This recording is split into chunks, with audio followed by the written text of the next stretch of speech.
Hello? Are we on the internet right now? Is this actually happening? I don't know. Where are we? I don't know what's going on. Welcome to the Damage Guild live stream.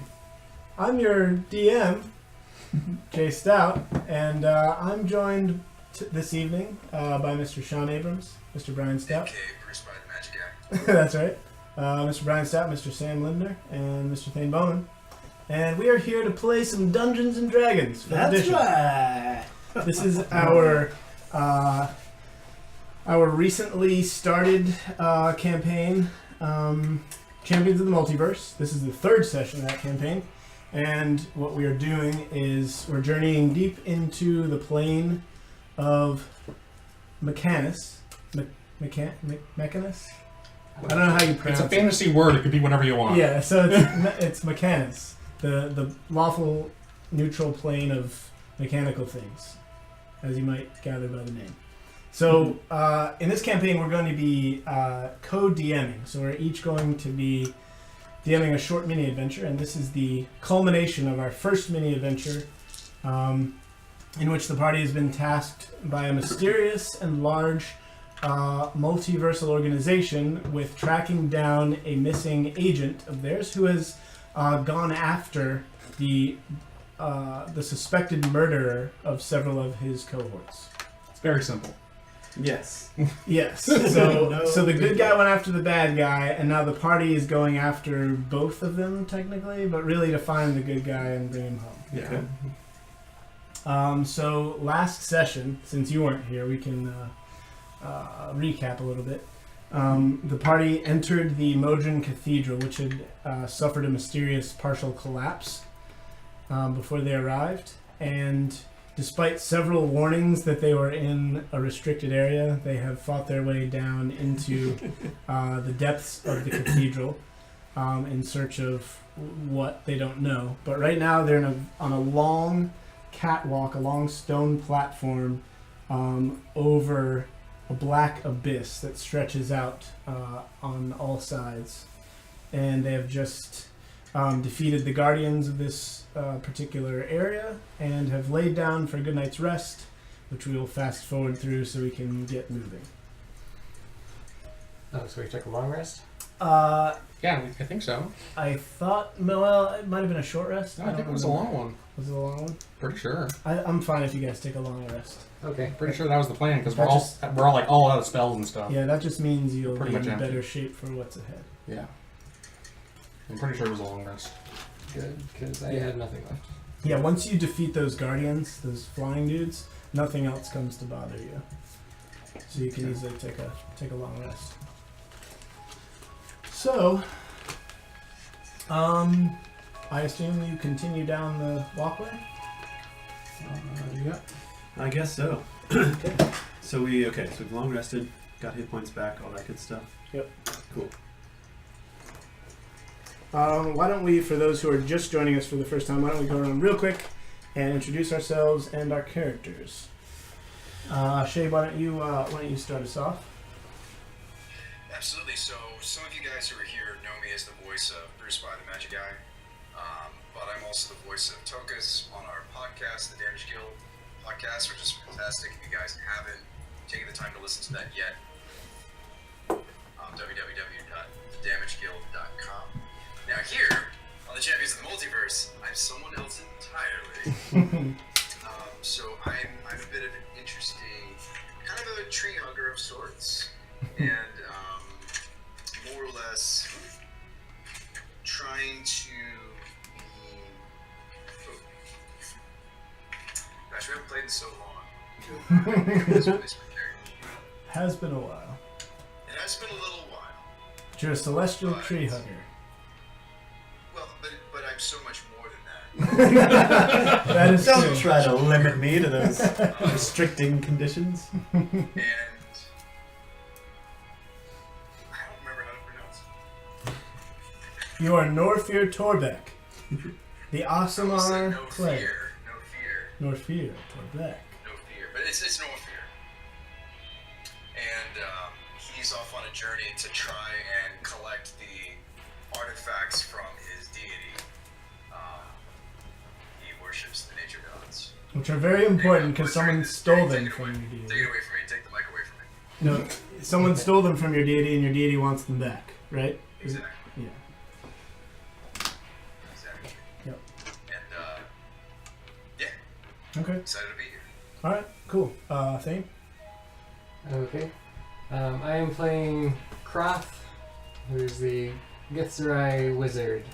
Just Kroth, right? Just Kroth. Just Kroth. That's it. Cross the cross. And my background is as a spelljammer sailor, so I'm used to some of this plane hopping sort of business, but not quite to the extent that we're doing in this campaign. All right. I'll leave it at that. All right. Samuel. Okay. I'm Lord Frederick Von Frederick, a dwarf sorcerer. I was once the king of a mountain city until everything was destroyed by a giant evil phoenix. Except for me. Well, technically, you were destroyed, and then you were undestroyed. Yes, because Phoenix resurrect things, and it's sort of vague how this all happened. But I died and came back, and now I have fire powers. Even Frederick is unsure of how this all happened. Pretty much. Okay. I mean, it's yeah. Okay. Cool. Or he's just too crazy to figure it out. I mean, Yeah. He just. He drank a large bottle of hand wavium before this whole thing went down. And that's all he remembers. I do have reasons, just he doesn't know them. Let's see. Okay. All right. And Bryan? My name is Bryan. I am playing the Tabaxi monk, Shishka Ba'ab. His name is Shishka Ba'ab, son of Thingma Ba'ab and Yesri Ba'ab. And he is a martial arts master who has spent most of his life training under the tutelage of his father.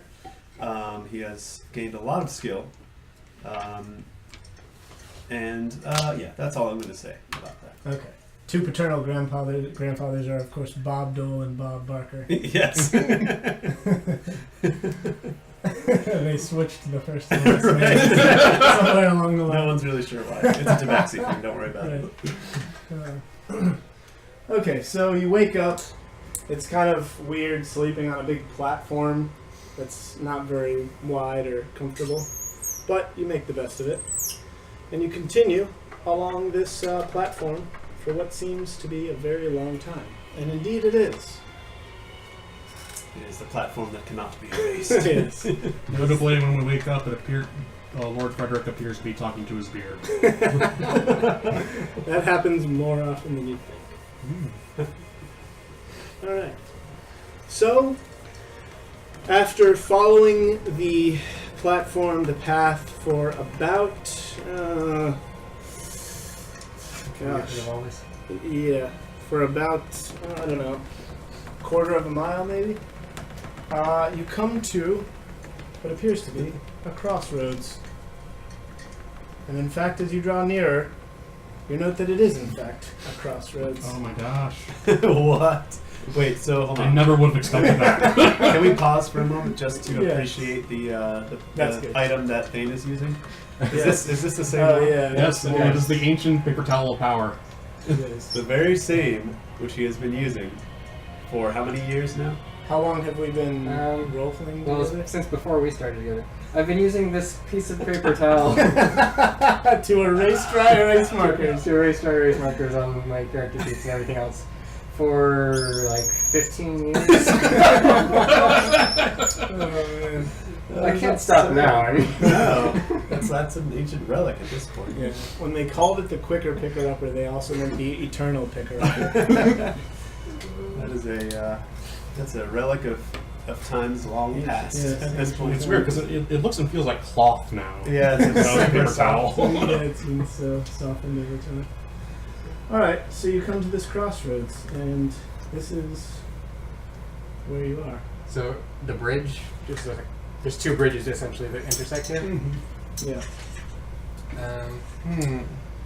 So, actually, before we keep going, can you just quickly fill me in on the details of what happened last session, since I wasn't here? Yeah, so Oh, right. yeah. at the end of the first session, you had entered the Modron Cathedral, and you were at the top of a staircase going down. Yeah. So you went down to the bottom of that staircase, and you heard a ticking sound. And when you got to the bottom, you were standing in front of a huge gear, like a gigantic, like hundreds of feet across gear that Okay. was slowly going. Yeah. And so you guys started going across these gears, and you were attacked by various modrons and other mechanical creatures. And you saw that a couple of the gears were slightly off axis. They all had these gigantic, like steel poles in the middle. Yeah. And some of them had been slightly knocked off kilter by, you believe, part of the collapse that had happened. Okay. They're not sure what has caused that collapse, but you traversed these gears, made your way across them, and then you reached a room, big double doors, where there was a room inside where there were these huge gears that were spinning around these tracks, like going back and forth like those little ships or those huge ships at the and so there was like a walkway with breaks in it where these things were like going past. And so like you could see like splattered remains of people that had tried to go across the thing. And there was a robot lady standing there. I forgot her name, but she was like an old robot guardian lady. Wilmex 5000? Yeah, Wilmex 5000. Okay. And Wilmex 5000 told you that like you eventually solved the puzzle, and We eventually bullied her into And opening so the way for us. you like couldn't see. You looked around the room for like any, mechanical Passages or- levers or anything that would turn it off, and it ended up being her hand transformed into the shape of a key, and it stuck into like a little thing in the wall, Okay. and she was able to turn it off for you so that she could pass through. Okay. And then you came out onto this walkway, were attacked by some flying drones, which was kind of hard because there's like maybe one or two ranged people in the party, or the people who were ranged weren't there at the time. Yeah. So you defeated them, and that's it. that's it. Yeah. And An'hek threw you across. Andy's character, who's not here, threw you across the chasm. Okay. And so now here you are. You find yourselves at a crossroads. So, do we see any differences that are notable between the different directions?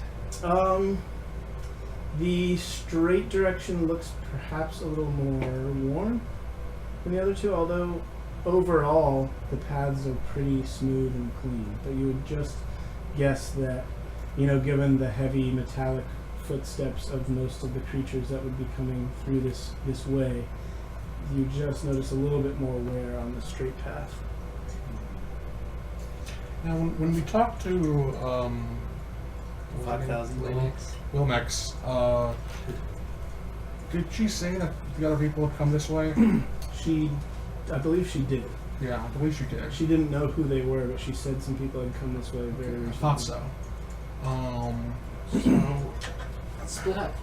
Let's split up, gang. So let's see. It's all very. If this has been sitting there, is there like tracks in the dust or something? Not really. There's a sort of a wind that is blowing. Oh, there's through here. okay. And we're here to find the good guy and the bad guy. You're here to find Devlin Spark, who's chasing after the bad guy whose Right. identity you are not sure of. And all we know is that he's down in this temple. You Somewhere. think he is. Okay. Yeah. I say, let's take the road less traveled by. So not the warm one. Not the one one. Okay, that leads to. Your Your logic is flawed. Well, if you think about it, if it's only one road, it is the road less traveled by. So there you go. Hey, guys. Yeah. Sorry to interrupt, but I just wanted to make some hype in the chat. Thank you so much, High King Takari, for that host. We're almost at 30 viewers now in the Nice. stream. All right. Yeah, Thank you. I can go grab yourself a snack. You deserve it. So To we. kind of bring attention to the chat community. I know we're trying to run a campaign, but let's not forget that we have lovely viewers here checking us out. That's Oh right. yeah, absolutely. For sure. So which direction do you think the party should go, Shave? And viewers. And viewers, vote now for the party's direction. Vote now on your phones. But 1 for left, 2 for straight, or 3 for right. Right. Yes. Hit up the chat now. All right, give us a count, Shave. I don't know if we're Wait, are we actually doing this? Yeah, why not? Let's just see what people think. It doesn't make any difference to us. 2 is what? 2 is left is 1, 2 is straight, and B is Yes, elbow, and X is left. Yeah. No, left, straight, and right are 1, 2, and 3. Cortezo says 3. Okay. What's 4? You noted 4. Someone says 4. All right, good. That means go back the way you came and forget this whole endeavor. Cortezo says 3. Okay. Oh yeah, by the way, for those of you who do listen to our podcast and who showed up because you got the notification when we went live, super sorry that we didn't announce that on the show this week. But next week I will make a note of it so that you know where to find the video on YouTube. We just weren't 100% sure that we were actually going to play. We were actually going to stream tonight, so did not actually announce that like I usually do. And next week we will also actually have a super special announcement Yes, as well. this coming Monday we'll have a very special announcement, so Yes. be sure to check Even it out. I don't know what it is. Exactly. No idea what these guys are That's talking how about. special it is. Yeah. Very, very We special. all had to get secret clearances just to Yes. find out what the special It announcement is would super be. secret, specially secret clearance announcement. Alright, Okay. Last to get on our so our only vote is to go right. I guess we're going. Alright, Yep. right it is. I don't see a problem with that. Okay. Alright, so you go right. Thanks, Cortezo. Oh, we got another vote for right. So, Okay, well, all Well, right. that's overwhelming Right. majority. Right. So you go right.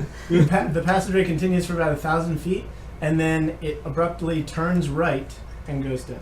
Staircase down. Back in the direction. Actually, no. It's not a staircase. It's a slide. Wait, so how steep? 45-degree angle.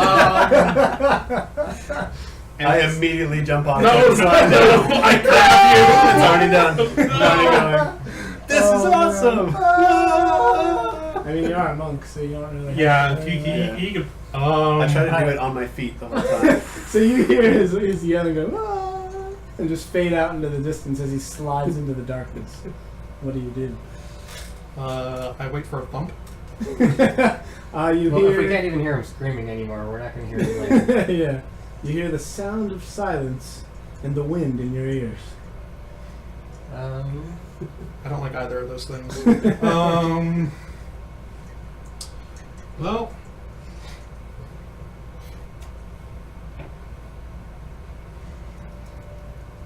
what do you think? I think that Cortezo was trying to talk to you, Jay. Oh yeah. Sorry, I can't. I'm not monitoring the chat while I DM. We'll relay messages. Okay, well. Yeah, I will make an effort to be more on the chat when I switch off DMing duties. Okay, He just says, no problem, Jay. I slide down, I guess. Okay, that's the dwarf goes. That's 2. Do you want to go first, or do you want to? Shave, you gonna slide? I fold my arms. Like across your chest Yes. and slide? Alright, you're. I fold my arms in disgust, and I look at Oh, like this. foolish others who've treated this like some kind of Carnival ride? vacation. It doesn't appear as though we have much choice. We can't exactly Actually- stay safely here on our own. True. But you did have 2 other choices. Just want to point that out. At this point, I'm talking to what's his name? Norfir. I'm talking to Norfir now, and he doesn't. I mean, at this point, neither of us have another choice. So I'll be right behind you. Good. Alright, I'd like to pick a squabble with our mage. Himself, Kroth. Okay. Kroth, I've been meaning to get you alone for some time. And I know that you and I don't see eye to eye. In fact, you never look into my eyes at all. I don't want to be here. I don't should want to be here following either. My journey, my own personal mission. And I want to be back home with my family sailing through the stars, but I'm not. We're here now, we have to deal with it. Well, why don't you deal with this? And am I behind Kroth? No, because he said he would go after you. Why don't you guys have some kind of contest to see who has to go first?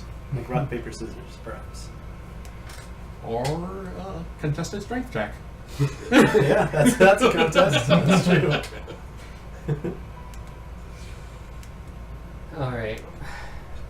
As long as you're coming after me, then I'll go first. Deal? I think that's only fair.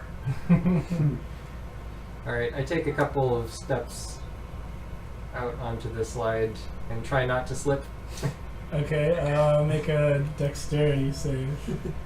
The acrobatics. Yeah, acrobatics is fine. Natural 20. Alright. Oh. Okay, you walk a few steps down and do not slide. It's easy. It's no problem. Easy. Okay. So I gesture for him to come out after me. You are not. You're far enough down to give him a little bit of room, but he would have to just take 2 steps down and stop. Alright. How wide is the slide? It's about 10 feet, the same as these pathways. Alright, so could you at least sit down and get ready to start sliding before I start moving? There's already 2 of us down there at the bottom. What's the matter? Fine. See you at the bottom. That's all I was looking for. Alright, I'll come on the slide now. Okay. Okay. So Alright. I sit down and go as soon as he starts to. Okay, yeah. You are surprised by the smooth slickness of this stone as you rocket down into the blackness ahead of you. And then, of course, the same thing will happen to everybody. You slide down until you hit, like, terminal velocity. You're like, and then... I'm somehow rolling. And then, so you're going at this 45-degree angle, like, just hauling it. And then all of a sudden you feel the stone go out from behind you. And you're like, ah! And you just begin to like do this slow arcing descent. And then you splash into a huge pool of black syrupy liquid similar to the Is it the oil again? The oil, yeah. Oh, not again. You felt in the, when you went through the trap door in the Octans. Yeah. So I do have dark vision. So Okay. I think, right? Pretty sure I do. Yeah. So 60 feet. Okay. So you can see. To Also, the I can edges- light all the oil on fire so we can see. That's one option. But please don't. Okay. Are you sure? Because I really want to. So you can see to the edges of this pool, which is about, I'd say, 40 feet from end to end, and it's roughly square. And then where the lip of the pool comes up, you can see this ornate-looking. It's like almost like a coppery metal surface with all these like different design, like gear and like metal rivet designs. It's like someone like painted it with pure steampunk, like the whole room. It's all just like copper and metal and Yeah. like this very rough, like bumpy surface because of all these etchings that are throughout the whole thing. And then at the end, as you like, I'm guessing you're swimming toward one side of the pool or another. Yeah. The wall becomes apparent to you, and so you see this like almost like a curved. So it slopes up. Yeah, into it a slopes into a wall of the same type of thing. wall. Okay. And I don't know if you have a light source or anything. You don't really need one. So, but you can, even in the dark, you can kind of tell this sort of like sparkling texture. At this point, I splash in behind you. Yeah, so you splash in behind you a moment later. And the entire room Yes, explodes. and you try not to be on fire. Well, if you do light on yourself on fire, at least I'll be able to see where I'm landing. Yeah. A giant mushroom cloud of I managed to belly flop onto the oil. Yeah, so you land a lot quicker than these two do because Shave and Thayne, you guys were talking about. Yeah, you were talking for a while. So when you touch down being a dwarf, you can't really touch the bottom. Like, I mean, you can, like, you float down, but your head is about a foot underneath the water. Seems like we would have needed a lot more space than that to land. Just for the splash. Yeah, so it's probably more than a foot. I mean, it's very, like, thick, viscous liquid, but still, yeah, you probably need more than that. So, yeah, Bryan, you're fine. You can, Okay. I assume you have a good swim check. Yeah. Probably. Okay. Yeah, athletics is. Alright. Actually, athletics isn't great, but. Alright, well then both of you guys make swim checks. Yeah. What kind of armor are you wearing? I'm wearing medium armor. Okay. Ooh, I'm wearing none. What scale Ooh, that would be a 2 plus 1. So, you're good. Alright, you begin swimming toward the edge of the pool and you're like so mystified by the way it all looks that you accidentally inhale a mouthful of the oil and start coughing. And I roll a 17. So as you're like coughing and sputtering, you feel strong burly arm behind you, picks you up and swims you to the edge of the pool. How embarrassing. Saved by a dwarf. Yeah, you're saved from swimming by him. And Oh, man. he brings you to the edge. So the two of you get up. I cough up a fur ball. Yeah, you cough up an oily, hairy furball. Yeah. And as you guys get your bearings and stand up, I suppose also, Sam, you probably want to not light up for a little while. I'm trying really hard not to do it right now. What did Tommy say? Tommy is available to join us. You should be on Discord. Okay. Oh, Cool. Sweet. Cool. Can we add him to the call? Like to an Yeah. ongoing call? Should be good. Shabe, do you know how to do that on Discord? Add another user to an ongoing call?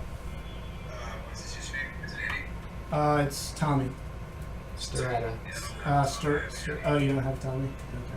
Okay. So if he is your Discord friend, you can right click on him and hit call. Okay. Is he your Discord friend? Or you can do use, it at the top. Create. Oh, add friend. Well, Oh, no, no. that's... Go back to your chat. You're already in. Currently 24 viewers. No pressure. No, that's not at all. Maybe I do. How could I not have Tommy? That's weird. Huh. Okay, well, he'll be in the game guild. One of those. Is he in our room server? Huh. Alright. I don't want to like stop things I to will- do that. Okay, yeah, see if you can get him in. So, you guys get your bearings, and about a minute or two later, Norfir and Kroth both splash down after you. They splash down water park into the pool. You Nice. all get out. I just said he's dry cleaned. Yeah, they're not in So- such good shape now. Is there any light down here? No, there's no existing light currently. Okay, and I since start we all straining just out my fell, beard. None of us Mhm. can see because our lights would have gone out. Okay. Yeah, so you're the only one who can see. Yep. So I call out, over here! You hear his voice. Swim this way! Start swimming. Alright, Shave and Thayne both make swim checks, please. 7. 7! Alrighty. And this is my first dice roll with the campaign today. It's athletics, right? Yeah. Yeah. Or, yeah. Or acrobatics? Okay, I get a 13. Alright. So Kroth begins to sputter and struggle as he's swimming. Wait. What? Kroth, yeah. So, No, I'm in character right now. I'm swimming and I'm like, Kroth? Oh, okay. Kroth? This robe is not meant for swimming. Alright, I'll swim back to him. okay. I mean, I should have just let him drown. But, alright, then I come and I get under his shoulders and lift him up for a spare. 'Cause I'm assuming he's struggling, right? Yeah, he's struggling. If you want to make another swim check, DC 15, you can carry him to shore. I have to get a 15. Yep. Oh boy. I think you're gonna drown, Thing. I gotta Do you have a rope? I rolled a 1. Alright, so you see them both go under. Shishka, do you have a rope? Do I? They both start to struggle. Let's see. Well, we're drowning. I slowly start searching through my pack. Oh, let's see. Oh, I forgot I Yeah. had this. Looks like I do have a rope here. Hold on, it's all tangled up. Let me untangle it. can't really add. There's a direct message that already has. So yeah, I've got Oh. got a hemp rope. I'll swing it and toss it as far as I can out to you. You I just- say, keep swinging this way. Grab the rope. Actually, is the ground like covered in oil at all? No, not really. Okay. Except for the splashes. Well, I can create small bonfires on any open patch of ground, Okay. That's true. and it won't be touching me, who's covered in oil. All right. There are the If it's few from a to think distance. about, though. So it doesn't have to leave your hand. I don't think so. Okay.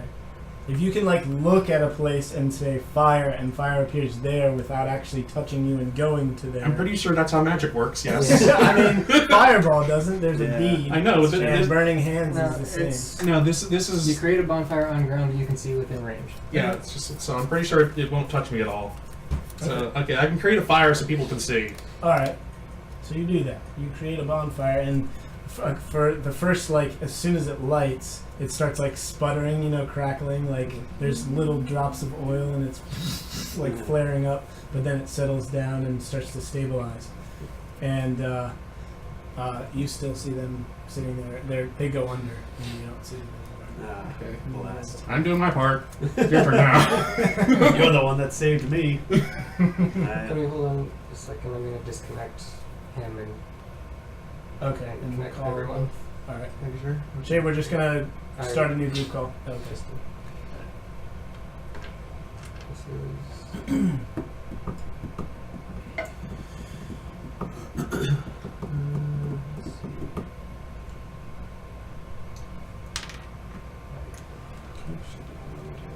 All right. Yeah, so I'll just go ahead and dive in after them. Okay. You don't have a rope? I do. I tossed it in. Oh, okay. Can Yeah. I get to it? Oh, you did. You, Yeah, you it's made a also noose and okay, I didn't A hear that noose. part. Side hold Like still? a ring. A lasso? Yeah, a lasso. Okay, Something it's a that little doesn't. different. Something that doesn't have a slip knot. is Yeah, better. yeah, Quick update while we're rallying the troops. Yeah. Jay, Yeah. I just used all of our different social media that I have access to and posted, so maybe we'll get some more damage guilders up in here. All right. Nice. Sweet. Are you familiar with the law of momentum? Yeah. Because we're climbing, my friend. Thank you guys so much for the support. Definitely give them a shout out, guys. We should definitely acknowledge their existence. These lovely, lovely viewers. Thank you for being here. Yeah, for sure. For Yeah. sure. Thank you all Maybe for it's all about the podcast. hanging out with us. Yeah, we run a weekly D&D podcast. We play D&D just like this, except it's 1 hour long, so you can listen to it on a long commute or over the course of your morning and afternoon commutes. Or you can listen on repeat all day. Yeah, you can And do it's that much too. more condensed, cutting out all the fluff. Yeah, we Yeah. edit it down so it's nice and condensed and keeps the action going. And so if you want to join us, it's thedamageguild.com, or you can check us out on any place that podcasts are available. Yeah. iTunes, Google Play, Newer podcasts are Podbean. sold. Spotify. We're on all the places. Jay's being really modest. He spends years of his life editing podcasts. It is Roughly one of 1 the year per best- that's the episode. feedback that we've gotten. It's one of the best edited podcasts as far as like how young that it is. So Hmm. several of my friends have told me that. And they just love how well it's. Alright, Anyway, enough self-promotion. Yeah. Right. So start struggling towards the end. The Okay, edge of so you Okay. guys, it's like, yes, you guys I'm can. drowning. Let's get back to me. Right. So you guys can try and grab the rope since Shishka threw it out to you. Except I still can't see anything. Right. Not only because it's dark, but also because I'm buried No, under no, oil. there's- there is He light made now. Fire. I'm buried under oil. Okay, I mean, I tried. So I'll make another whatever check. You can That's see not- if you that's like not- look up toward the surface. Ooh. 18 plus something. Okay. You grab up and fiddle around. You desperately scrabble for the surface, and your hands close around a rope. All right. So you feel a tug at the end of the line. All right, I start pulling. Okay. So Kroth, you've got it. Norfir, you see Kroth begin to move across the surface of the water of the oil. So you can grab I can't onto say that him. I'm terribly pleased, but I didn't want him to drown. Otherwise, my God might be upset with me. So if you want, you can grab onto him and see if Shishka has the strength to pull you both out. Yeah, I'll grab his foot. Alright. I will begin to pull. Alright, so you struggle with it for a little while. You can make a strength roll if you want. It's either going to take a lot of time or a little. That'll be a total of 10. Okay. Alright, so you eventually pull them out. You guys get to your feet. You you exhale and cough out all the nasty oil that you've swallowed. And as soon as you sort of get your bearings and look around, the entire room shakes. You hear a far-off rumbling, and the room just begins to like you can't believe it's like an earthquake. You can't believe how much it's being jarred. And the oil sloshes out of the pool, and everyone who wasn't already. Yeah, it sloshes out and goes right towards Sam's fire. Ah! Alright, you put it out right in the nick of time as the oil slides across the floor. And then the shaking stops, and everything goes still and quiet and dark. What do you think that was? I don't know. It's likely that it was just further collapse. This place is not exactly in top shape. This Could is be. true. Could be. Yeah. That could be it. Of course, it Perhaps- could also be Devlin Spark doing something crazy, because it seems like he would do that. Would. I've had buildings falling on me before, so I mean, That was not that bad. yeah. Yeah. Tommy, are you with us, by the way? I can see you on the screen. I But... am. Alright, Hey! hey! Got Tommy with us. Tommy, alright, we have another player now. Where's his miniature? Does he just Yeah. come? Does he just come splashing down the Yeah, slide? all of a sudden he just falls. He falls into the pool and he's like, "Hey guys, sorry! Sorry, I'm late, guys!" And the oil feels pretty good on your lizardy, scaly skin. Kind of rubs in, but it's not that great. Cause, I rub it in. yeah. Alright. And you slither your way to the edge of the pool with some help if needed. Did we see any other ways away from there? You don't. It looks like a big square room, with like I said, those curved sides going up these like coppery walls. But you did fall into it, so But there's no visible exit. not with the light you have. Actually, your dark vision is 60 feet, Mm-hmm. so you look up and you can just barely see like the top, and it's like you're in a big bucket with a smaller bucket inside of that bucket. Okay. So like you can see the edge of where the wall where it goes ends. up. How high is it? About 60-ish feet, 50 or 60. Hmm.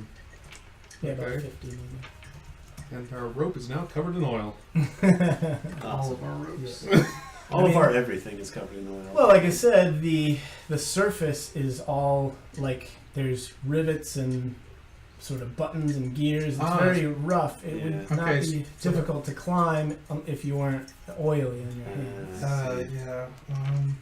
Start wiping myself off on everything. On everybody. Guys, come Not on here. other people, but all over the wall to try to get all that oil off.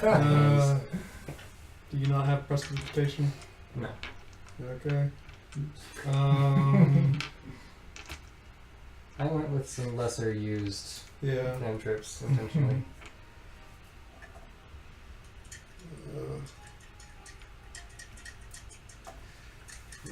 Can't do anything useful with it. Okay, so 60 feet up. Well, there are 5 of us. How tall can we stack?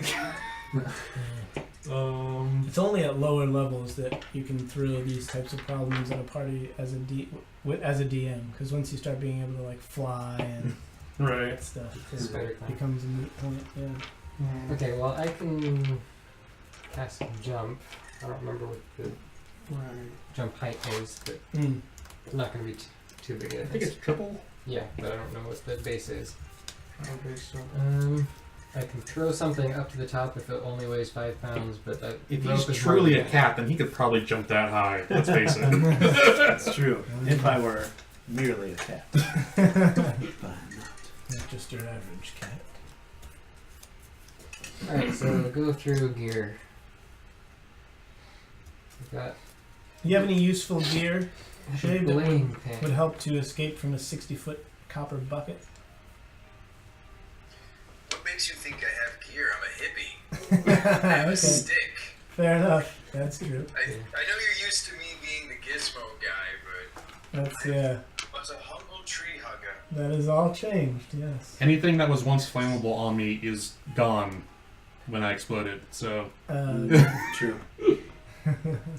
Alright, well, I have 100 feet of rope and a belaying pin. That's all I've got. I do have a grappling hook to go with my rope. Yeah, but throwing that 60 feet up is not going to happen. That's true. That's not going to happen. if Shardtooth was here, Yeah, he could do it. he could probably do it. An'hek. He could probably do it. How strong are all of you? 7. 7. If I had to put a number to my strength, I would probably put it at 14. Not bad. 14 out of 20? What about the two of you? What are your strengths? Shade and Tommy. I'm mostly really good looking. Okay. So not really a strength. We're not guy. asking what are your strengths, like what are you good at. What are your strengths? Like, what is your But strength? if like the dwarf, I had to put a number, it would be a 12. Okay. Okay. All right. And how about you, Norfir? How can you quantify what you are in a number? Just do your best. Okay, fine. Let's arm wrestle and find out. If you beat me, that means you're higher than 14. We're just gonna have to climb. All shine, as children do. Who's the best climber? But for me, I would have to say it is my wisdom would be Possibly. followed by my charisma. I see. I mean- Okay, so you're not much of a strength guy. either. Alright. Cat and monk, you're probably best climber. Yeah. Jumper. And if you fall, you'll take the least damage, right? Because you got a slow fall. Or Sure. not? Well, he doesn't have that yet. Oh. But I can go pretty fast. So. It's wild. We light on fire. I mean, yeah, we can get rid of the oil by burning it off. I mean, There might be something buried down there. We're not going to be able to breathe while it's burning. no, it'll take a while for it all to burn off. I don't think anybody here has that many hit points. It's how many feet up did you say? About An'hek? 60. I'm gonna say 50. Okay. 55-ish. Okay. Let's combine the two. I will I'll tie the grappling hook to one end of the rope, and then I'll tie the other end around me. I'll hand the grappling hook to you and say, "See how far you can throw this up there." All right. Okay. Make a throw a grappling hook check. That's a natural 20. Oh! All right. Is that enough? Realistically, here. It goes with the rope trailing behind it and Ah. takes off about 45 to 50 feet up and, A natural 20. and lands on the mage's head. I can't see You that can't coming. see in the dark. He ain't saying to put his fire out. Oh yeah, you can't see in the dark either. I No. probably would have made a new fire at this Yeah. point. Yeah, you made a new fire. I No. mean, It splashes or it like clinks. On otherwise, the head and then what I've splashes thrown in the at, back. Yeah. you know. Right. Yeah. So you make it pretty close, but not Okay, close. what if you cast jump on him, he jumps and then throws it? I need to see what the base jump height Is the is. drainage good? Nobody has checked. It is full of oil, though. Again, my strength is less than yours. Do you have a No. good Oh, wait. That's right, yeah. Tommy? Do you have a good swim check and want to go to the bottom and investigate? But if you can jump me up, Yes, I'm- however far, I'll just climb the rest of the way. So am I the strongest one in the party right now? Yeah. Without An'hek? Yeah. Yep. Oh, interesting. His would be a 20. I am not a typical sorcerer. Nope. You shouldn't go down.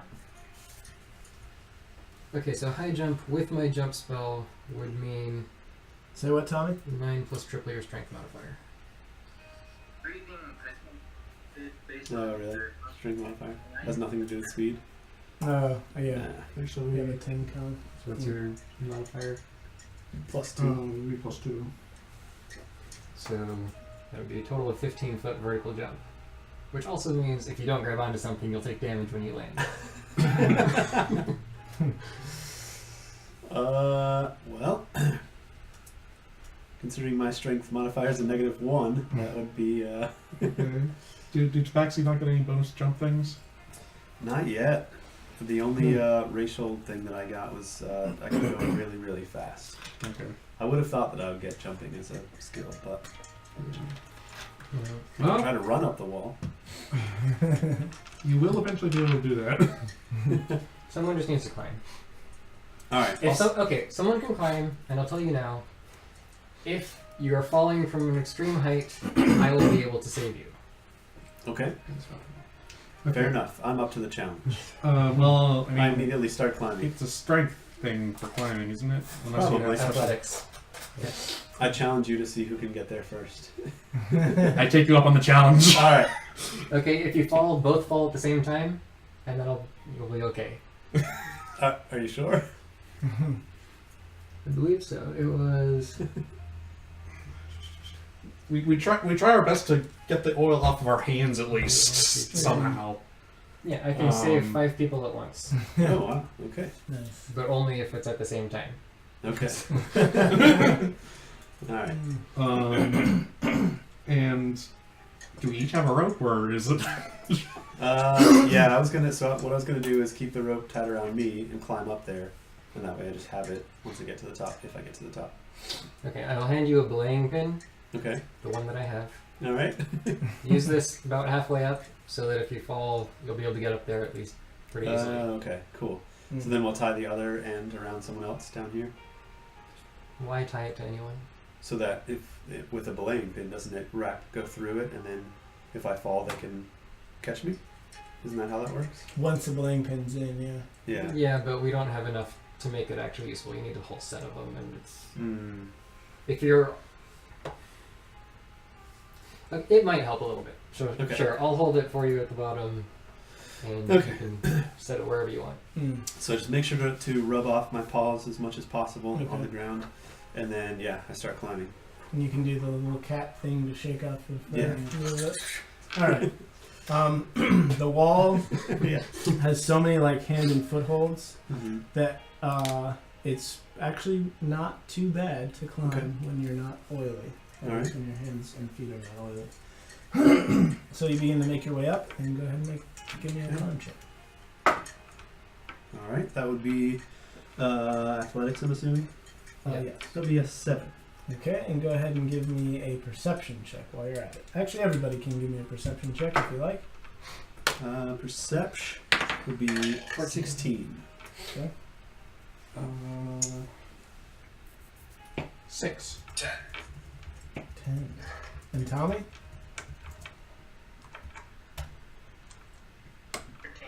13? Alright. Never mind. Nobody hears anything. Keep climbing. All right, I keep climbing. Uh, That would be higher. That's a 13. Okay, you advance another increment. I'm just going to say they're 10 foot. Wait, what's your normal speed? So if it's based on speed, I'll use my feline agility, Okay. which says I can double my speed, and this is until the end of a turn typically. So Oh, okay. for whatever the first round is, I'll just double. So it's Okay. normal speed is 30, Alright. so doubles to 60, and then climb. Oh, actually, I do get a little bit higher, faster climb speed already. Climb speed is normally 20 feet, so I guess that doubles to 40 as well. Does it for that round? It was insanely fast. It is. I'm going to say you go 20 feet in the first round and 10 feet But in then the he has second. to stop. Yeah, so you're halfway up the wall right now. Okay, hold on one second. Let me check this.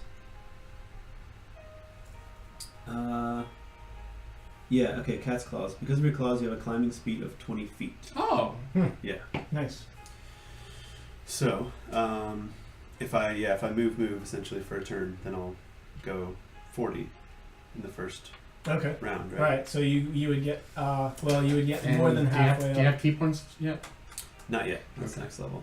Okay, So so then- your first check was was a 7, so I kind of Oh, okay. thought that was sort of a failure, but we can say halfway up, you're 40 feet up or whatever. You've passed the halfway point, or you Okay. can be at the halfway point if you want to try to drive in the. Yeah, let's say I just stop halfway and put in the pin. Okay. Yeah. What are you hammering it in with? I'm just looking for any like openings that I might be able to wedge it in between like a gear or like down into a hole. Okay. Something that I can just kind of drive it in. You can find some different like crevices, but nothing that's going to hold it well enough to actually support the weight of somebody. Okay. And when if you try to like hammer it in Yeah. with your fist, it's just metal on metal. Like Okay. even though copper's not necessarily the strongest metal, it's still like you basically like make a little dent. Yeah. That's it. Okay.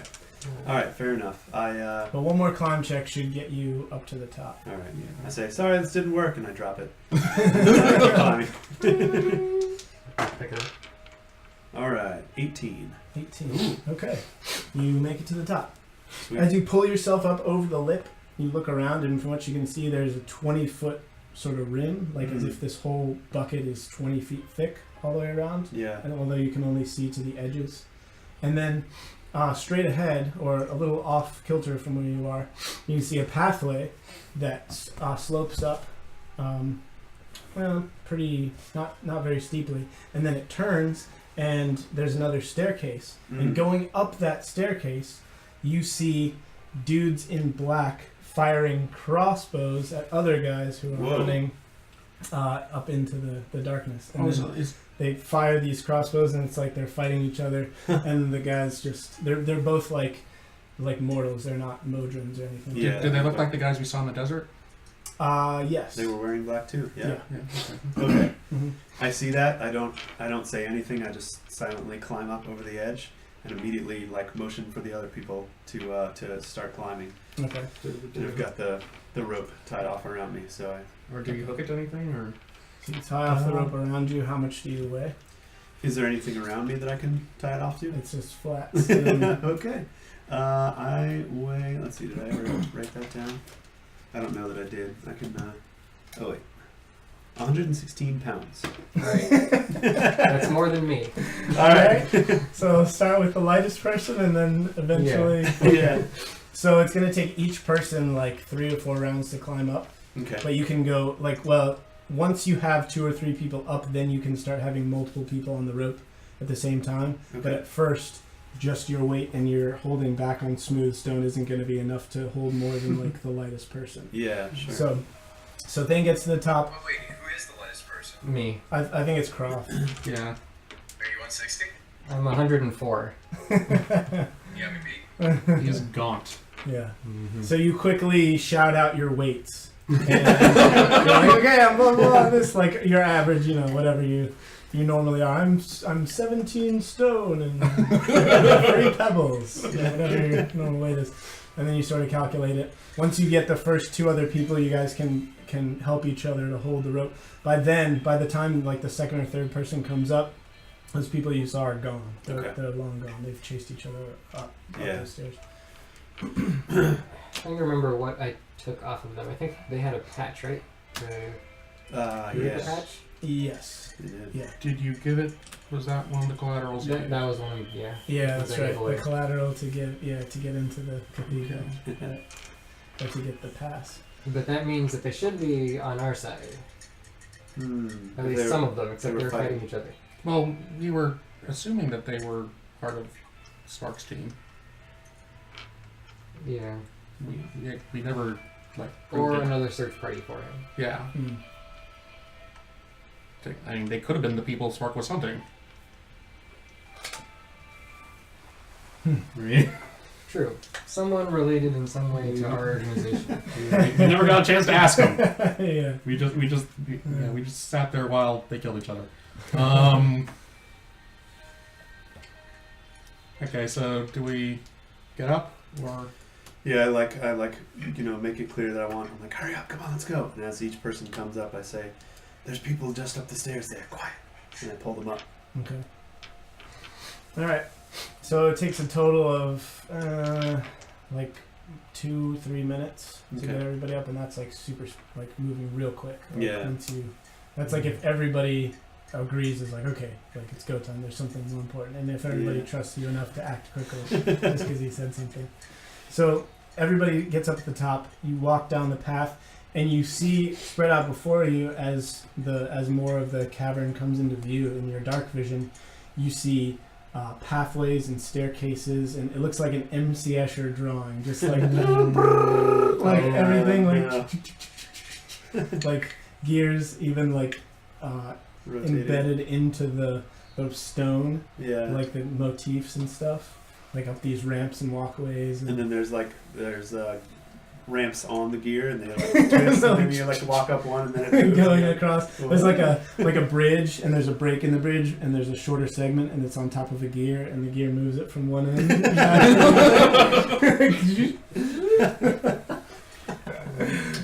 So it's like a Zelda dungeon. Moving platforms. Yeah, it's a video game. Except it would just be floating for no reason, just floating back and forth across a pool. Right. And then you have little like platforms that are like moving like this, and all of a sudden your 3D world turns to 2D, and you're side scrolling through this. Okay, we need some actual light here. I know there are people around, so it's kind of dangerous to light anything, but you're the only one who can see without. That's true. So, I have torches still. I make to punch. Were they in your bag? They were. I'll have to wipe off the handle part so that they don't entirely burst into flame. Okay. I make to punch you in the face, but then stop short right in front of your face and see if you can see it. I doubt it. Cool. I would feel it. The wind. I chuckle to myself. Well, you need to see, so do what you have to do. Okay, I will take out a torch and light it carefully. Okay. You do. There's a few little sputters, but it lights up, and you hold it far enough down that any residuals on your hand will not touch the flame. But if it drips onto you, you may be a gun. All right. So you looking across the way, even with this whole maze of passageways in front of you, you can still remember which staircase you saw them going up. Okay. So you know which direction they went. All right. I will lead the way then and say, "Come, follow me." Okay. All right. So you guys start up the stairs. They're like real steep and real long. So like you start feeling that burn, Okay. which is good in some ways. You're like, all right, yeah, this is like good exercise, right?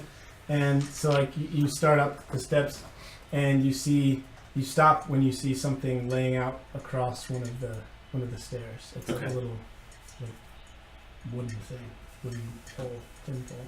Wooden pole. Mm-hmm. Okay. I look to the sides and see if it's attached to anything. Okay, nope, it's just a pole. And then you take a closer look. You like crouch down and look at it, and it's a crossbow bolt. Oh. Huh. Huh. I just shrug and step over it and keep going. What? What? Well, I'm assuming. I mean, there's a trap on the step or something that shoots crossbow bolts. Oh, I just stepped like over from it. the wall or Are something. there even walls here now? No. I assumed that There's it no was the walls. guys before us shooting back and forth at each other. That's right, they were shooting each other. Yeah. But I didn't Could be that too. tell you that, so I just step over it and keep running. Okay. Nothing happens to you. Okay. I will pick up the bolt and see if there's any markings on it. Okay. At the very end, it says "Property of E.U.R.E.K.A. Copyright the Great Wheel, Infinity." Okay, well that answers that question. Alright, I will tuck it away and say, looks like E.U.R.E.K.A was fighting here. Okay. So you guys haul it up the stairs. You begin to follow sort of a breadcrumb trail of these crossbow bolts that like have showered down from above. Do we see any bodies on the way? No, you do not. Either they survived or fell off. Yeah. Yeah, right. And as the stair sort of turns a couple of times, and usually like there are a couple places where it sort of goes off to the side, but usually it's pretty apparent because only one direction goes up and the rest of them are kind of like trailing off down. So you figure you saw them going up, you just follow them that way. And eventually you end up seeing the same huge walkway that you saw before, except the top of it is like way higher up than you can see. And embedded in that walkway is like one of those covered archways. It's like in the middle of it, and you follow this path, and you go underneath, and it's what do they call those things? Like a cloister, like a really long. It's got those like long arched things, and it's a tunnel basically going through this huge pillar that formed the walkway that you were on at the top. Huh. So Okay. is it? They're both running in the same direction, just Yeah. one up, one down below. Yeah. Okay. Do I still get a sense that this was the direction they went? Well, you do, because you look over and you see your first dead body lying about Okay. 200 feet ahead of you. All right. Yeah, I say, come on, I think we're getting close, and I keep running. Okay. I'll stop and search the body. Okay. It's a E.U.R.E.K.A. agent, notable by the patch, and he's like half his body is like lazily hanging over the edge, and his crossbow's long gone. But you find like a quiver on him. You find like several daggers. He looks like he's probably, I mean, he's packed for a light excursion. So he's got maybe some rations on him, but he's got a bunch of like different pockets, like cargo sort of pants, and vest and whatever. And so he's sort of kitted out for a, like I said, a Mission. short mission. Yeah. Okay. I'll try to hurry and grab off his food and daggers and Okay. the cloak that has the patch on it, or Okay. whatever has the patch. All right. Yeah. You rip the patch It's a off hoodie. his vest. It's on the vest. Right? Yeah, it's on the vest. All right. So you take what you can and move on. The pathway continues, and you again follow it for like what feels like a quarter of a mile or more. Yeah. And then, sure enough, at the end, there's a little dip, and a staircase goes down to just a regular-sized copper door with all the markings that you saw in the oil bucket pool earlier. Okay. I will wait for everyone. Is it open? It's closed. It's closed. It's the only way out of this area? Mm-hmm. Okay. I'll wait for everyone to catch up, give them a moment to catch their breath, and then kind of quickly explain. I saw some of those E.U.R.E.K.A. agents run this way, or run up the stairs earlier, and I think they went this way, judging by the dead body. If you all are ready, we'll continue on. I'm ready. Are you ready? I suppose. All right. I will try opening the door. Okay. There is no handle, but there is a pattern of rivets across the door. They're about 2 inches across, and you can see that there's separation from the rivets and the surface of the door. Okay. So it's like a grid pattern. Okay. And you see that at the edges of that grid pattern, again, the rivets begin to actually like be part of the door.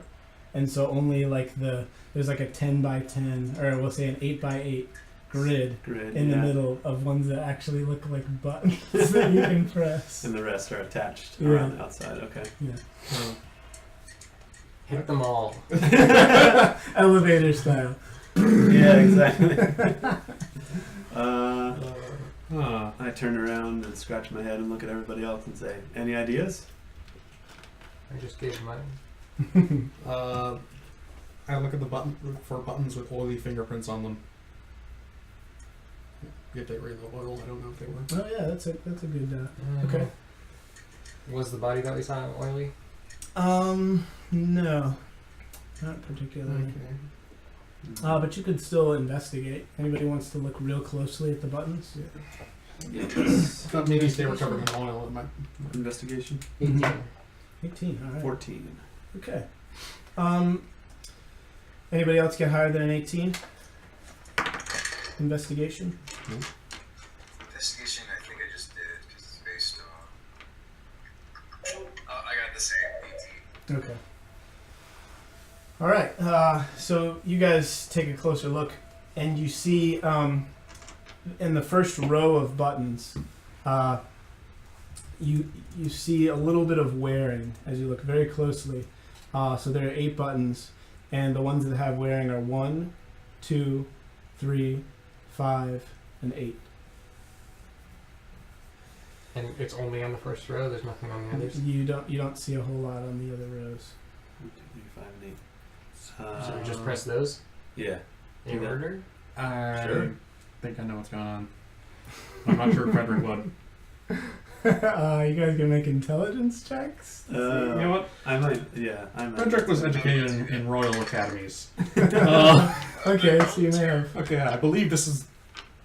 Don't know what the fantasy version of it will be called. Yeah. Some other guy's name. Sequence. Yeah, exactly. Because the Fibonacci sequence, except not Fibonacci. Where you add the previous two numbers together. Yeah. So I just look at you and assume that you know what you're talking about, and I say, well, Yeah, go yeah. ahead. Okay, I start with the top row, and then I Okay. start going in that sequence. Okay, so tell me which ones you picked. Math. Mental math. 1, 2, 3, Well, 5, 8, We'll help keep track of it. 13, Yeah. 21. Back up and hide behind someone.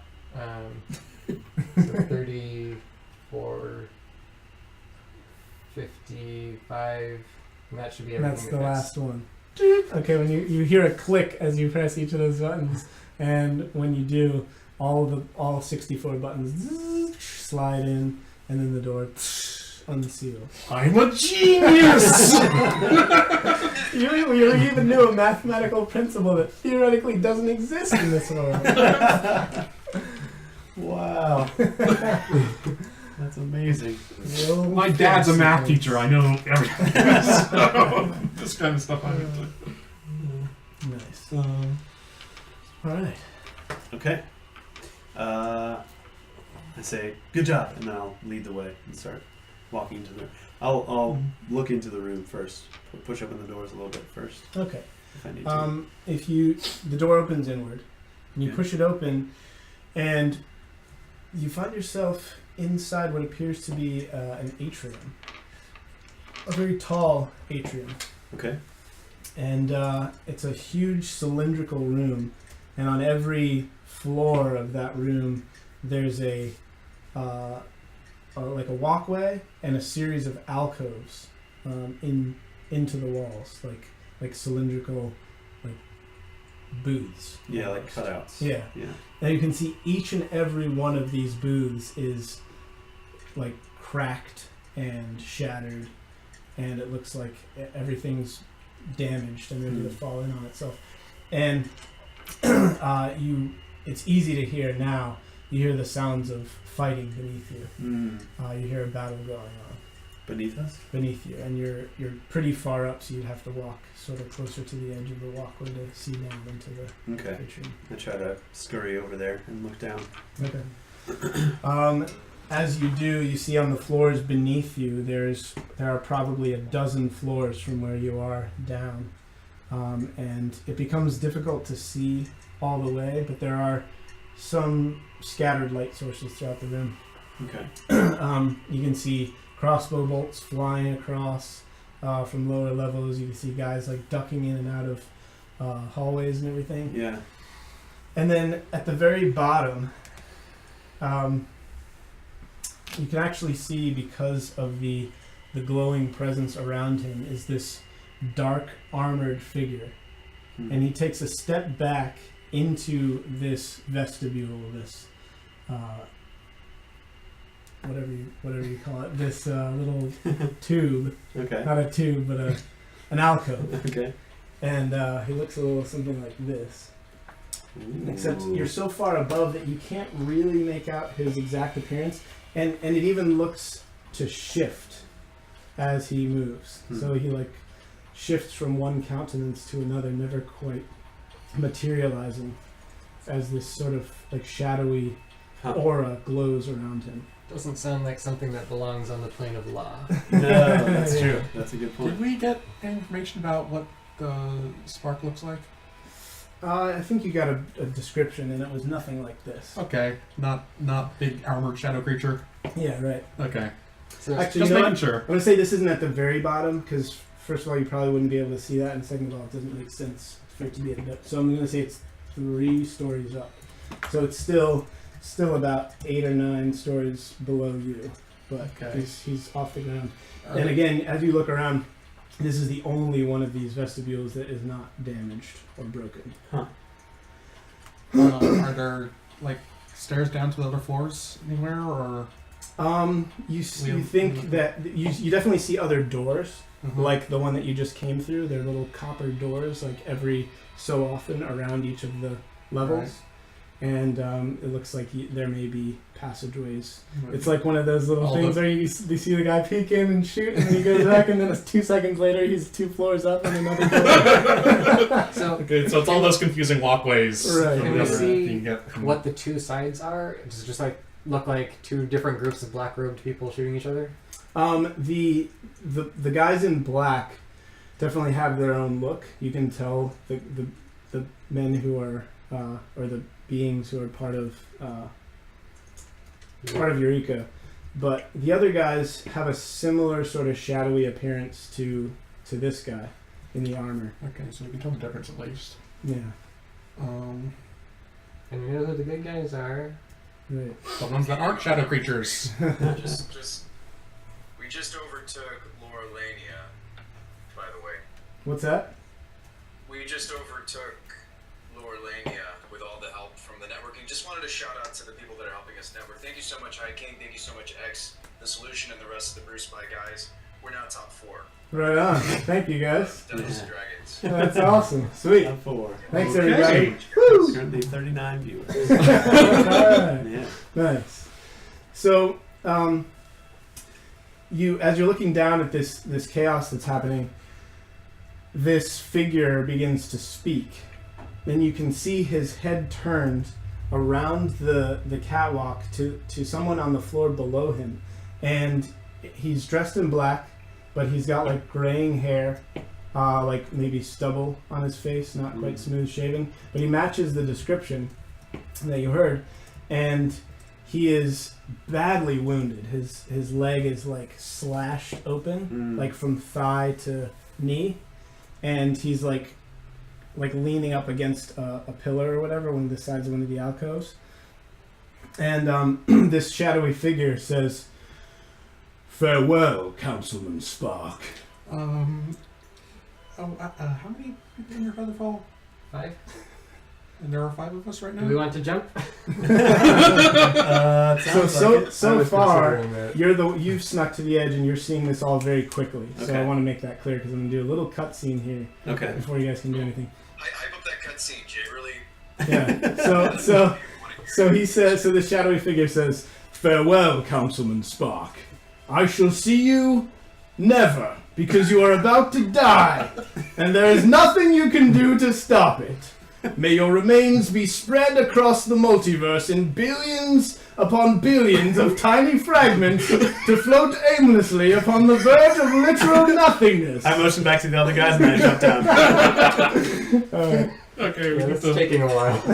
And then Devlin Spark says, "I hope so. That way, every time you breathe, you'll get a little piece of me in your mouth." And then with that, this figure nails his fists together, and in a simultaneous explosion and implosion, this wave of force emanates out from him, and he vanishes in this vestibule. This thing goes, and then he phases out, and the room, a shockwave blasts across the room, and these platforms begin to crack and like just snap in half, and this atrium starts to like collapse like so many hollow pancakes in on itself. And so you're on the edge of about to jump down when this happens. Okay. So what do you do? And Spark is still down there? Spark, the platform that he's on breaks, and you see him plummet through. Right. How far below us is he? He's 9 stories. Yeah, no, he's 10 stories down. So a good. That's out of let's range. see, That's out of range. 140, 120. Yeah, that's way out of range. No feather fall. Yeah, unfortunately. Okay. fireplace is collapsing around us. Do we go up or down? I think we... I mean, we're supposed to be following that guy. Yeah. How many floors are above us? Quite a few. Another dozen or so. And they're going to collapse down on They're top of us? they're starting to collapse. Like it's not like actually falling in, but the pillars that appear to hold up each of these floors are starting to like crumble and topple and So they're like, and so these are rings, right? Yeah, Each they're floor is like a concentric ring. Yeah, they're donuts Okay. sort of shapes. So I think we have to go down. I think we have to jump in. Yeah, I think we have to go down. Only choice. Yeah. And you can make us float down, sort of, right? Yeah. I'll do Featherfall as soon as we get close to the bottom. Okay. I don't want to slow us down before then. All right. I look back at you all and say, I think we need to jump. Okay. You tell us. Everybody has to do it now. At the same time. Hold hands, in fact, so we look cooler while we're doing it. Somebody take a selfie. Okay, yeah. You can see. You call when we're close to the ground, it seems. Yeah. I'll look to see when we're close to the ground, then I'll tell you so that you can cast Featherfall. So Tommy and Shabe, I have a yes or no question for each of you, and it is the same question. Do you immediately jump? No. Foolish. Okay, so you stay up while everybody else jumps in. What? Yes. Take out a blanket and jump. Okay, so Shabe, you actually do jump? No, I wait till it gets really bad until I have to jump. It is. It's real bad. It's really bad. Yeah. Will I die if I stay? Yes. Yeah. I jump. I pull you with me. Sheer fear for my own life, I suppose I'll jump. The floors are slowly collapsing above us. They're about to hit us. We have nowhere else to go. All right. So as these floors collapse around you, the five of you, holding hands tightly to each other, make a desperate leap off this platform. At the last second, Thayne Kroth snaps his fingers, and you float gently to the ground, where you may now roll for initiative. Okay.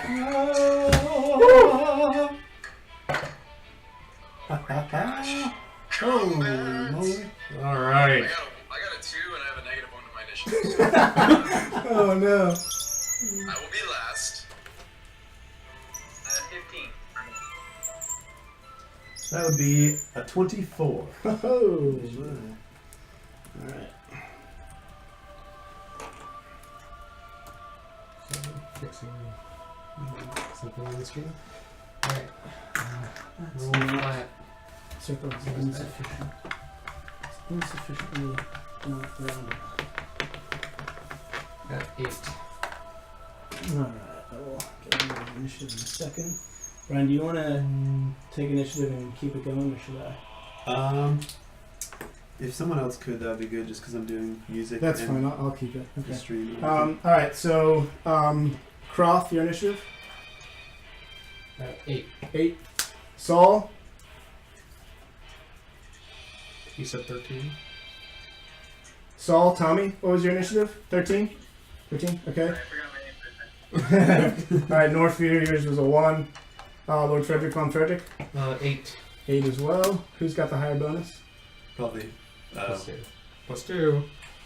Who's got the better hair? He is taller than I am, Okay, Kroth goes first. Shishka. so he is higher. 24. Alright. Here we are. 15. And then we've got guys going on. Oh yeah, almost all of my stats are odd. That's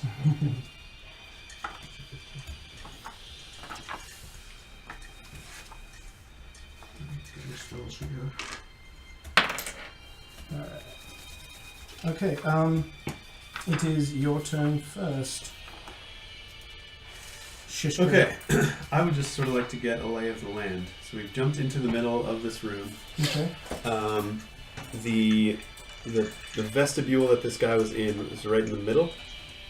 No, it was out toward the edge. Okay. And in fact, all of these different vestibules are are like around here. Yeah. Of course, they're all like collapsing and shattered now.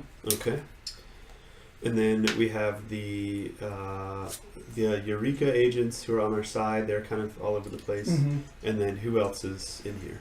You have these like wispy figures moving around and sort of engaging in it. It seems like half the time the E.U.R.E.K.A agents will swing a sword or fire a crossbow bolt and it'll like go through Pass like through the them. edge of a with Okay. a wisp Cool. going up the back.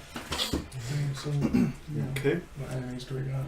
All right, so None, apparently. Just us. let's see here. Fight each other. We've been lured into an arena to fight each other to the death. Last one standing. I immediately set myself on fire and die. One opponent down, 3 to go. Alright. So I'm gonna say these are just the ones who are on the main bottom level. Okay. Okay. And then there's some E.U.R.E.K.A agents around as well. Did we explain E.U.R.E.K.A to the new viewers here? Actually, we have a bunch of viewers. We should probably explain Yeah, briefly E.U.R.E.K.A. the premise. Someone want to do that? So Eureka. Does that have that written out there? No. The acronym. The E.U.R.E.K.A is a trans-dimensional organization of peacekeepers and sort of. Yeah. not quite do-gooders. Sort of do-gooders. And we were sort of recruited / kidnapped by them to do stuff. Yes. Yeah. Yeah. You're Shenk. I should be looking this direction. The E.U.R.E.K.A stands for the Eternal Union of Righteous Evil-Killing Agencies. So it is a multifaceted organization tasked with enforcing justice and squashing out evil from the multiverse. And the party have been recruited from their various planes and worlds and kingdoms. And their headquarters is inside a star. It's inside, yes, inside a dwarf star. So as you get down and you get a close, so the white guys, even though they're the good guys. Okay, you know, yeah. So just easier to White hats, black hats. Right. Okay. So even though the white guys, the good guys, are dressed in black, you can begin to see as you look closer at them that this group is they're not just humans like the ones out in the desert, or they were mostly humans. These are all different races, just like you guys are. They're very, very diverse group, and they're all fighting with, every ounce of passion that they can muster. Seeing that their fearless leader, has gone down, you see a couple Oh of yeah, them. where is he? He's over here, in a pile of rubble, and the lower half of his body is like Covered. you Probably crushed. you wouldn't want to go over and look down. Oh, dang it. It's very, very bad. I think we might have been too late. Yeah, I say, I lean over to you and say, don't let me forget to pick up something off of him to let them know that we at least found him. Sure, whatever. I can't hear you. The voices in your head. Shut up, beard.